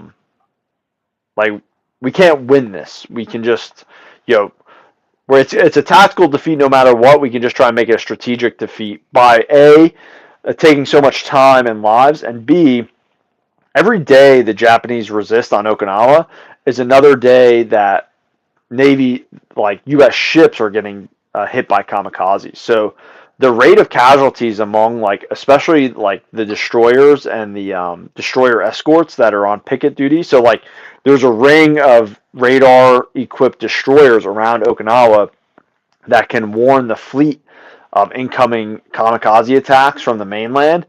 And a lot of these Japanese pilots are like ill trained or young, and some are drunk, and they see a ship and they're like, all right, like I'm gonna hit it. And instead of going to the main fleet with ammunition ships and escort carriers and whatever else, they swarm these destroyers. Yeah, some go to the main fleets. There's oh man, I'm gonna be so bad. I want to say it's a Bunker Hill gets hit off Okinawa. There's multiple ammunition ships which are valuable. You talk about value of ships. The LSDs, the landing ships are like these are like the president is getting briefed on how many we have and where they are in the early war. Now they're sitting anchored off Okinawa. But there's really good books about that and the struggles of these like Navy destroyers that are kind of alone and afraid on picket duty, and they're like, we're right in the chute that these kamikazes are going to come in, and like I'm one destroyer, against 20 kamikaze planes or whatever. So really the most casualties on Okinawa come from the Navy because of this. So just an aside, I mean, I would be remiss if we talk about Okinawa and don't discuss the sacrifice of the U.S. Navy off the coast to facilitate this landing, especially when we're accusing them of running off on Guadalcanal. We got to give them credit where it's due. But yeah, so it's actually a really impressive operation, big picture wise, on Okinawa. And the 1st Marine Division, yeah, captures Shuri, fights through all these ridge lines and stuff. And it's a tough fight, but I really encourage a Marine who's deployed there, like, go out and look at a map. You're able to associate events that happened then with like real life locations. And Okinawa is super populated now, but like I don't know if you've seen the picture that it's like the famous picture. There's like a burnout church in the background and like two Marines kneeling, with their rifles in the street. I think 6th Marine Division. They're like going through Naha. Like I found that church. Like I took a picture like kneeling in the street where those guys were. Like it's history at your fingertips. You know what I mean? So I love encourage that. guys I'm to gonna get use the out there. restroom real quick, but continue to go ahead. Yeah, I'll just continue to meander on. But yeah, I think we lose a lot of the scale of these amphibious battles uh, because we ignore the logistics and like a lot of the coordination that goes into it. So 1 week after D-Day, D-Day is like this big operation, right? Like, okay, we land, in Europe and the European fortress, and D-Day gets all the credit.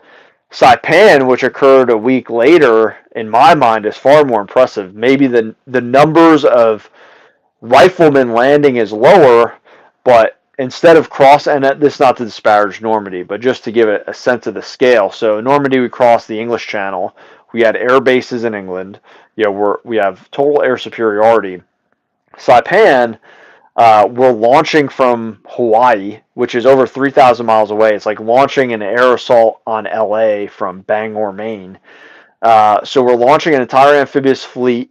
Those units have to come together. Different divisions have to come together from different parts of the world to combine into this amphibious fleet.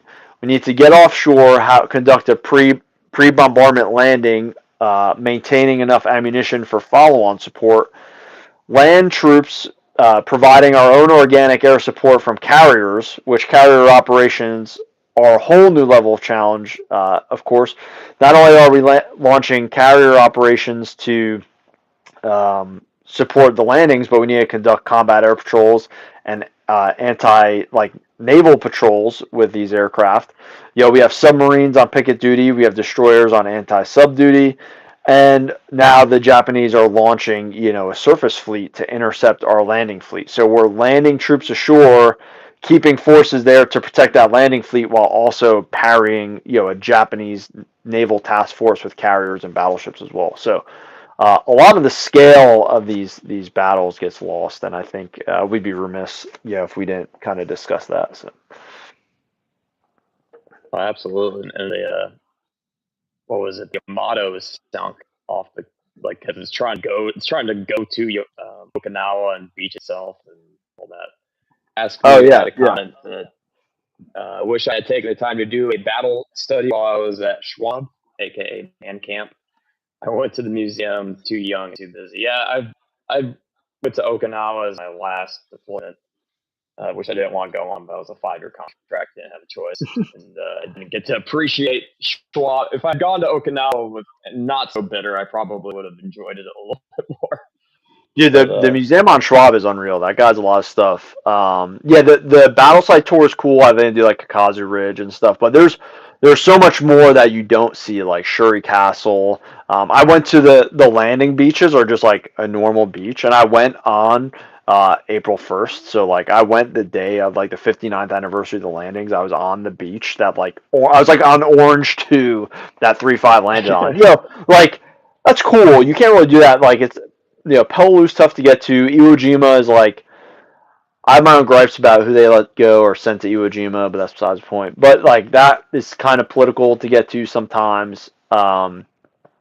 Gloucester, like Guadalcanal, are tough to get to. I don't know if you need like private charter planes and stuff, but Okinawa, you can take an Air Japan flight there or whatever the airway is, and go scuba diving and have a nice vacation. But to that Marine who said that, I understand, because when I was enlisted with 3.5, I didn't know anything about 3.5. Like our patch says Bellow Wood in Vietnam, and I was like, that's cool, I guess. I don't know about Bellow Wood or Vietnam, nor do I care. I'm playing Battlefield 3 and eating Dominoes in my barracks room. You know what I mean?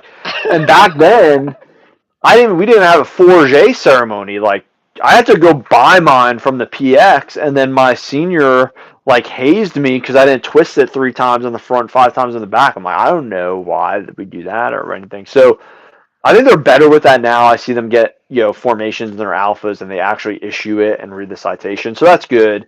And if any guys, 3.5 guys, are interested, on my Instagram page, I have like I think it's a 3-page Word doc that feel free to use, and it's just like a history of the battalion, because I checked in 3.5, I knew nothing about it, and I think it would have at least gave me a little perspective and appreciation for the organization that I was in, if I like knew something about it, like we talk about like chosen, and then you're like yeah, I guess that's good, but it doesn't go. It's not even close to the full story. So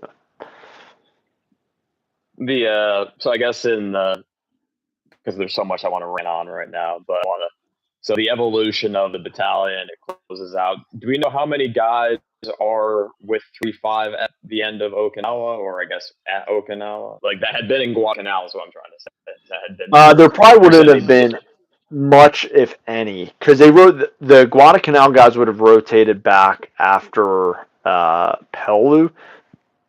I do have a uniform to a guy, and he was like Guadalcanal and Oki, but just because I think he was wounded, did time as like a training instructor, and then they were like, all right, go back to the fleet, and then he wound up on Oki. But that's very rare. Most of these guys would have done like Canal, Gloucester, Peleliu, 3 campaigns, and then gone home. And like you see them, they try to get them like close to home, from what I can tell. They're at like Naval Air Station, like Trenton, New Jersey, or whatever, or like the Marine Corps Depot in Philly, like just on guard duty. The Marine Corps had like a huge amount of guards for, they furnished guards for all these naval like shipyards and stuff. I have a guy who was assigned to the Fallbrook Weapons Station, which is right off Camp Pendleton, as a gate guard or something. And it was kind of a way like, hey, we need you to fill spots, but like you served your time, and we're transitioning you to like something you can kind of be back in the States with. Are all those uniforms behind? Those are all 3.5 World War II Marines. Or yeah, so some guys are so most of the bottom line are Korea. The top line is World War II, and then off to my right, off screen, I have Dress Blues and World War I stuff. So as far as my collecting goes, I tried really only to collect 3.5. I have like a little 1.1 annex just because I served with them, but it keeps me like focused and on the hunt, because I would spend $1 billion if I just bought everything that was cool. So it makes it a little more rewarding too. Like, hey, like, like it's tough to find 3.5 stuff. Like I said, guys are like, I watch the Pacific. I think it's cool, which like cool. Like I appreciate you telling that Marine story and stuff, but like, go find something else, buddy. Like, So. Well, as a collector myself in a different domain, because I do Harp's Ferry, is kind of like, and Revolutionary War, so expensive, but you can realistically kind of do Harp's Ferry. But how do you? I don't know if you want to talk about how you actually collect, because that might be. I can't give away my secrets, but yeah. there's a society of collectors out there, and a lot of the stuff is in these old guys have these collections that haven't seen the light of day. Sometimes families of these guys are like, I don't want it anymore, and it winds up at like Goodwill or on an on an auction. It just gets out there somehow, a storage unit sale or whatever. You can use Ancestry to search musters and find out. It'll show what unit guys were with, and then I use. He's a Marine vet. His name is James Paris. He has a service called Heritage Research Solutions, and he'll pull the service record book. So very privileged as a Marine collector, because there was a fire in the National Archives in 75, 76 that burned a lot of the Army records. The Marine Corps stuff is intact. So if I identify guys with 3.5, I buy his uniform or an item, dog tags or something like that. I'll pay James, and it's if the file is, I want misrepresent him and say he's too expensive because he's not. It's fair market value. So so it's normally like $70 to $100 depending on how many scans it is. If it's an officer or if it's a guy who is pre-war enlisted and then commissioned, it's a lot of files. So it goes by page. He'll scan the picture so you get the guy's enlistment photo. I have a guy who served for 30 years. He has like 4 enlistment photos, and it's really cool because you watch him. He's like 17, and then you see him at like 50. You see his progression, and it'll say, it'll have in there, this guy retired as sergeant major, but he went AWOL. It's in there. AWOL, bread and water, 5 days aboard the USS Maryland in 1937. I just did a video on that on my page. I just watched Yeah. So, it's really interesting. It doesn't tell the full story, and if the guy's not mentioned in a book or a memoir, you can trace their service to a certain degree. I know this guy was L Company. Maybe I can follow L Company. I don't know what platoon he was in. I don't know what he did. But so to tie this all together, what's really interesting is in the TO, those companies back then had a barber. They had cooks, and they had like multiple field cooks and barbers and a trumpeter. So I have uniforms of guy, and his MOS is like trumpeter, and he's with like Item Company 3-5, and a guy who was, a cook with K Company 3-5, and I have a guy who is, a barber. He has 2 Purple Hearts, like. So, it's funny because, these guys were rifle companies. Like, if you don't think the barber was being enlisted in some way, shape, or form as a runner, or just sent to one of the platoons as a rifleman, like, of course. But this guy's almost like a barber. He has like 2 Purple Hearts. It's kind of funny. So, but yeah, I think it's valuable to me, like, tell these guys service. It's a connection that I have to the unit, and I want the Marines currently to appreciate that and take it seriously. Like, nothing kind of offends me more. I mean, that's an exaggeration, but I get offended when Marines are like with these units. I'm like, I don't care about the Marine Corps. It's like, well, shut up, dude, because you actually have like a pretty badass history and a badass lineage, and you're doing a lot of discredit to guys who like built that, so. And we're also kind of lucky. Well, I'll keep the questions for you. Did you ever go to show of shows in Kentucky, or is trying to find unit specific stuff too particular to find a time for a large show like that? So I was there the past 2 years. I've been there. So that's a big for those. It's a big show in Louisville every year. Like I guess probably the biggest military show. Yeah, it's tough to find. Like most of those guys, like for stuff like that, have deals worked out like before the show, and like you see a lot of stuff change hands, but it's already deals that have been like prearranged, and like people get in early because they're like, oh, I'm setting up a table, or like, oh, I'm helping out, and then they scour all the good stuff. So unless you have a contact on the inside, it becomes like more of a social thing. I pick up like all ribbons, fourgés and stuff that I need to like restore uniforms, because you'll get a jacket and it doesn't have ribbons on it or a fourgé, and some people feel different ways, but I'm like, well, I want to represent that guy's service realistically. I'm not.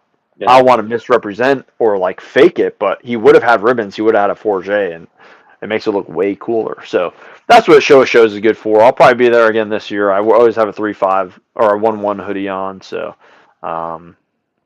it's cool to troll around and see what's out there. But a lot of those deals are kind of already done, unless you strike gold. But I haven't been that lucky yet. So what's the so I'm more curious just for my own essay. So that family member that was killed on EWO, all I have is his wallet. I don't have any of his uniform or anything like that.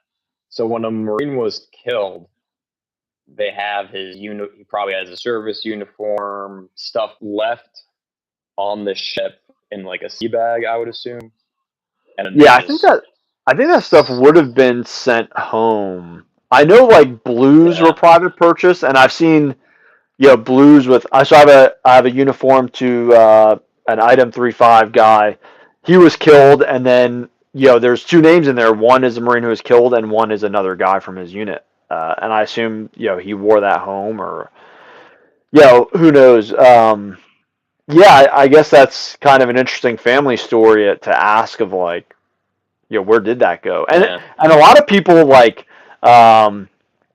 just don't see the value in it. Oh, someone, like I hate to say it, but a lot of people like don't really care. Like, oh, that guy died 50 years ago. It's just an old coat. Throw it out. Or like, oh, we'll keep. A lot of people are like, oh, we'll keep his medals, but I don't care about a jacket. Like, throw the jacket out. So you see that a lot, unfortunately. And then that's, shameless plug. Like, I'm always like, hey, like, I'm happy to honor this stuff and keep it. And because the flip side is, if you send it to the Marine Corps Museum, they're not going to display it. Like, the Marine Corps Museum has so much. Unless you're Chesty Puller, like, think about whose uniforms are on display. Like, really Smedley Butlers, like Pete Ellis's, like, that's about, Peter Ortiz. Ellis is the one I was thinking of, I think, did the pre-war stuff. Like, Peter Ortiz's alphas are on display. The bridge at Dongha, that Marine, like, his stuff is on there. So, like, I hate to say it, your great grandfather who's a corporal in L35 is not getting a display at the 35 museum at the Marine Corps Museum, and it actually drives me crazy. They posted, like, someone donated like a 35 museum to the Marine Corps. Now I'm griping, but and they're like, so they put on Facebook, like, oh, artifact highlight, because it's not on display, it's in storage. And they took, like, the leather NCO belt, like, this leather belt that goes on the coat, if you can see that, and, like, had it woven through the trouser belt. And I'm like, what are we doing? Like, this is the Marine Corps Museum, and you don't even know how the belt goes on the uniform. Like, what are we doing here? But anyways, that's my tirade against the Marine Corps Museum, but they do good stuff. But I have whole tirades, but it's in the naming in the reenacting world about reenactors will call, like, this French gun a Charleville, and that's not what they called it at the time. And I've had French people come on my comment section to be like, it's not a Charleville. Like, what are you Americans doing over there? Yeah. So I get it. If you want to get in a deep dive of, like, historical gear inaccuracies, you got to talk to Pete Keene, who's an active duty Marine, but he's, like, big in the World War II reenacting, and he'll be like, yo, those shoelaces are wrong. I'm like, brother, I'm just out here trying to have a good time, okay? But, like, but you know what? I respect it because, like, if you're gonna do it right, do it right. Like, if you're gonna represent something, like, do it the right way. It's like, certain museums and stuff will have reenactors, and you're like, why is this fat dude with a beard pretending to be he's like in Marine camo with a shotgun at Peleliu? Like, none of that is correct. Like, please stop, but whatever. Well, no, it's the best way to keep the history alive, and being corrected is part of the thing. I correct it all the time, and it's just when it comes to, like, flintlocks and stuff, because people have this knowledge, gained over 50 years. I don't have the time. I can't wait 50 years to start making content. So, like, let me know what's wrong and we can work on it. So you started. I guess I'm curious because I followed you on Instagram for years now. How did you kind of touched on at the beginning, like, the story was not being told. I absolutely agree. My heart kind of just, I can audibly gasp. Like, oh, there's a new Global War on Terror movie coming out. It's like, oh, we're gonna follow the SEALs. It's like, awesome. I didn't realize it's just I really resonated with your video that talked about that. But how did the whole Instagram thing take off, and then how did you become DarkHorse Historian? Yeah, so I didn't want to so 3.5 history was, like, my like, passion for history. And again, like, I was like, I want to really do it right. So I think if I focus on one specific battalion, which is my battalion, and I have ownership of that,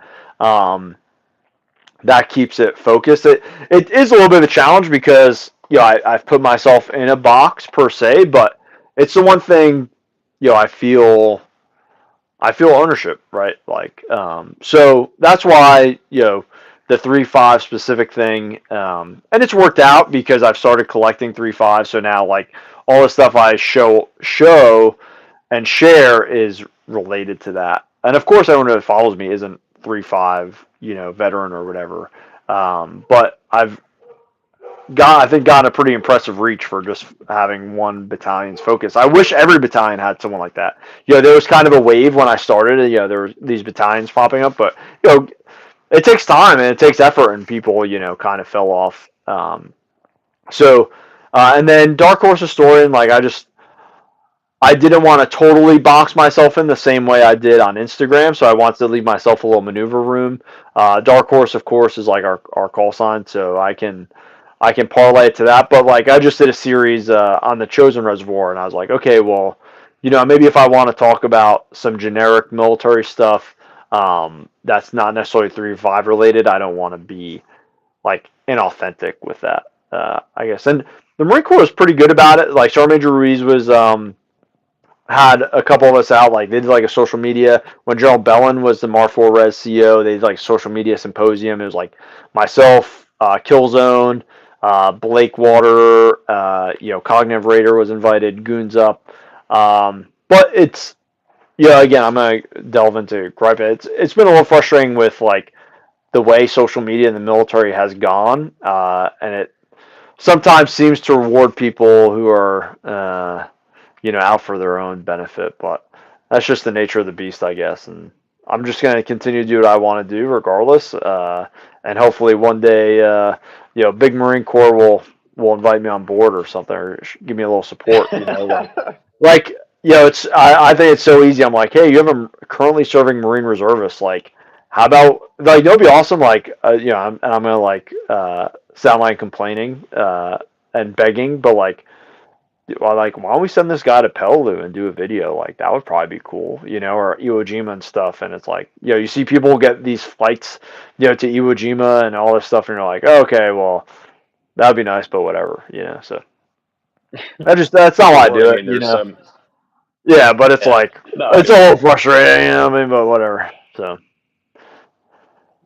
this is a shout out to the Marine Corps Museum to have you come down and do a video. Like you're obviously good on camera. You obviously established yourself. You're still active. So like, you think it'd be a home run, but I don't know. I'll make some calls there for you, man. Yeah, when you get that job interview we were talking about. Yeah. I guess what other things? Let's look back on this this outline. Oh yeah. So where did the DarkHorse come from? The DarkHorse. So DarkHorse was a call sign that got given to 3.5 at Chosen. So when they went to break out, like basically the communications officer just issued call signs, and it was pretty random. I don't know if it was like a phonetic, system, or if they just picked whatever. But 3.5 was issued the call sign of DarkHorse. And Colonel Taplett, who's the CEO, even writes in his book, he's like, well, it was a little prophetic because here we are trapped at Udom and my battalion is the furthest north, and I'm being tasked with breaking contact, turning south, moving south under Chinese observation, and breaking this roadblock, and moving south and breaking out to Fox Hill and Hagaru. So it stuck. So I think it kind of got lost. Like OIF 1, I think like 3.5 was like Mangudai or something, which are like Mongol warriors, and not to disparage guys who fought under that call sign, because they did a good job, but I'm happy to see DarkHorse, the call sign DarkHorse return. It's our birthright, but it didn't come out of World War II. I've never seen a World War II battalion logo or call sign. So like the logo, the current 3.5 logo was originally created like in Vietnam. So it's just something that generally developed along that path. So I wonder if there was a correlation, because I've never seen battalion logos, but you see a lot of division because they're still wearing the division patches in World War II. I don't know if Korea. I wonder if that is kind of like a bleed over into Vietnam. They don't wear the division insignia, so they're trying to maybe, I don't know. Yeah, yeah, I'm not sure. So, and just for those unaware, the significance of dark horse is like there's a saying like always bet on the dark horse, which is like always bet on the underdog kind of, and that's that's where that ties in. But 3-5. So like Sixth Marine Regiment has the colored patches with the Indian head on it and the star. Those were given out during World War One. 3-5 had the same thing. So 3-5 was a blue square with the star and the Indian head, and the shape and color of the background determined what unit you were. So 5th Marine Regiment was a square, 6th Marine Regiment was a diamond. To this day, if you're in the Army and you're in the 2nd Infantry Division, you have like, I don't know, it's like a shield. So that was a division. The engineers had a castle and the different color. So 3-5 it was a blue square with the Indian head, and they just got away from that. So where 6th Marine Regiment still uses those, 5th Marines kind of went away from those and just developed their own logos. But that was the original logo, which was developed by General Lejeune, who was a Marine general in command of an Army division. And the theory behind it, according to like a 1919 article, so an article post-war was, the captain who designed it said that, this is the who's more American than the Native American, right? So like they're representing their American heritage in France. So that was kind of the symbolism behind that patch. My own little gripe is that 2-3 went with Island Warriors. Why? I don't know. And we also, they like tied it into like tribal history. So we have like a wooden stick with like shark teeth as a sword. Interesting. Yeah, there's a reason they disbanded that unit. Yeah. Yeah. It was like, because I was like looking around, I was like, because 3rd Marine Regiment's in World War II, it's in Vietnam. It was like there is history there, but like, why are we creating a Hawaii specific? Well, it's the same with like the littoral, like the littoral regiments. Like, isn't the definition of Marine littoral? You know what I mean? Like, it's littoral regiment. Yeah. Yeah. So. And the gripes for we can save that for another live stream. But I'd love to have you back on to go over. We could do a whole series. We could do Korea and Vietnam, and then Korea would be super interesting. I mean, like the World War II kit, I have the mannequins and stuff, but it doesn't really change. I didn't pull the Okinawa one up, but we're like, oh, now we have the roll top pack. Like okay, like great. Big change, but yeah, so like Korea, if we talk Korea, is super interesting because at Busan, they're like half the guys are in army gear. They don't have helmet covers. They're putting, they're wearing really unique gear. Like, you see guys wear e-tools on their cartridge belts at Incheon. And then, of course, up to Chosen. And then by 53, you have guys wearing body armor. So Korea definitely doesn't get enough love of like how sketchy and how crazy that fight was. So, I mean, You landed in Korea in June, and anyone who's been in Korea in the summer is super hot. These guys are sweating, and then you're like plugging holes in the army line of this perimeter. You're not sure if you're going to hold. Then you're doing an amphibious operation. Then you're going house to house in Seoul, and then a month and a half later, you're surrounded by Chinese up in the frozen mountains. Like those dudes do not. We give those dudes credit. Those dudes still do not get enough credit. So. I would love to talk about Korea. I love Korea history. I think it's like super underrated. So I just can't wear my P-42 pants. I'll have to put my P-44s on. You have for anyone that, I mean, obviously this is linked to your channel, but any of my subscribers, head over and check out your channel because you have a whole breakdown of the gear they carried. You said you start the video off as like, I was doing this in my basement, then I was about to become a heat case. So I came out. Yeah, for the Chosen one. Yeah, that's got in the backyard. It was like yeah, I was sweating all. But yeah, I try and go uniform by uniform as it isn't super cheap to order those files, and it is an investment. So as I get some spare change to order those files, I order them, and then when I get it in, I can do a video on a Marine and a uniform. But as you have full-time job and travel and stuff. It's sometimes challenging to find the time, but try to do that. I mean, the Marines deserve that. Like, if I kind of have two rules: I don't buy anything that I don't display. Everything I own is on display. And I'm gonna do the best I can to tell their story, because it doesn't do me any good to sit in my basement, and if I look at it, if I'm not really putting the message out there. So Awesome. So, what's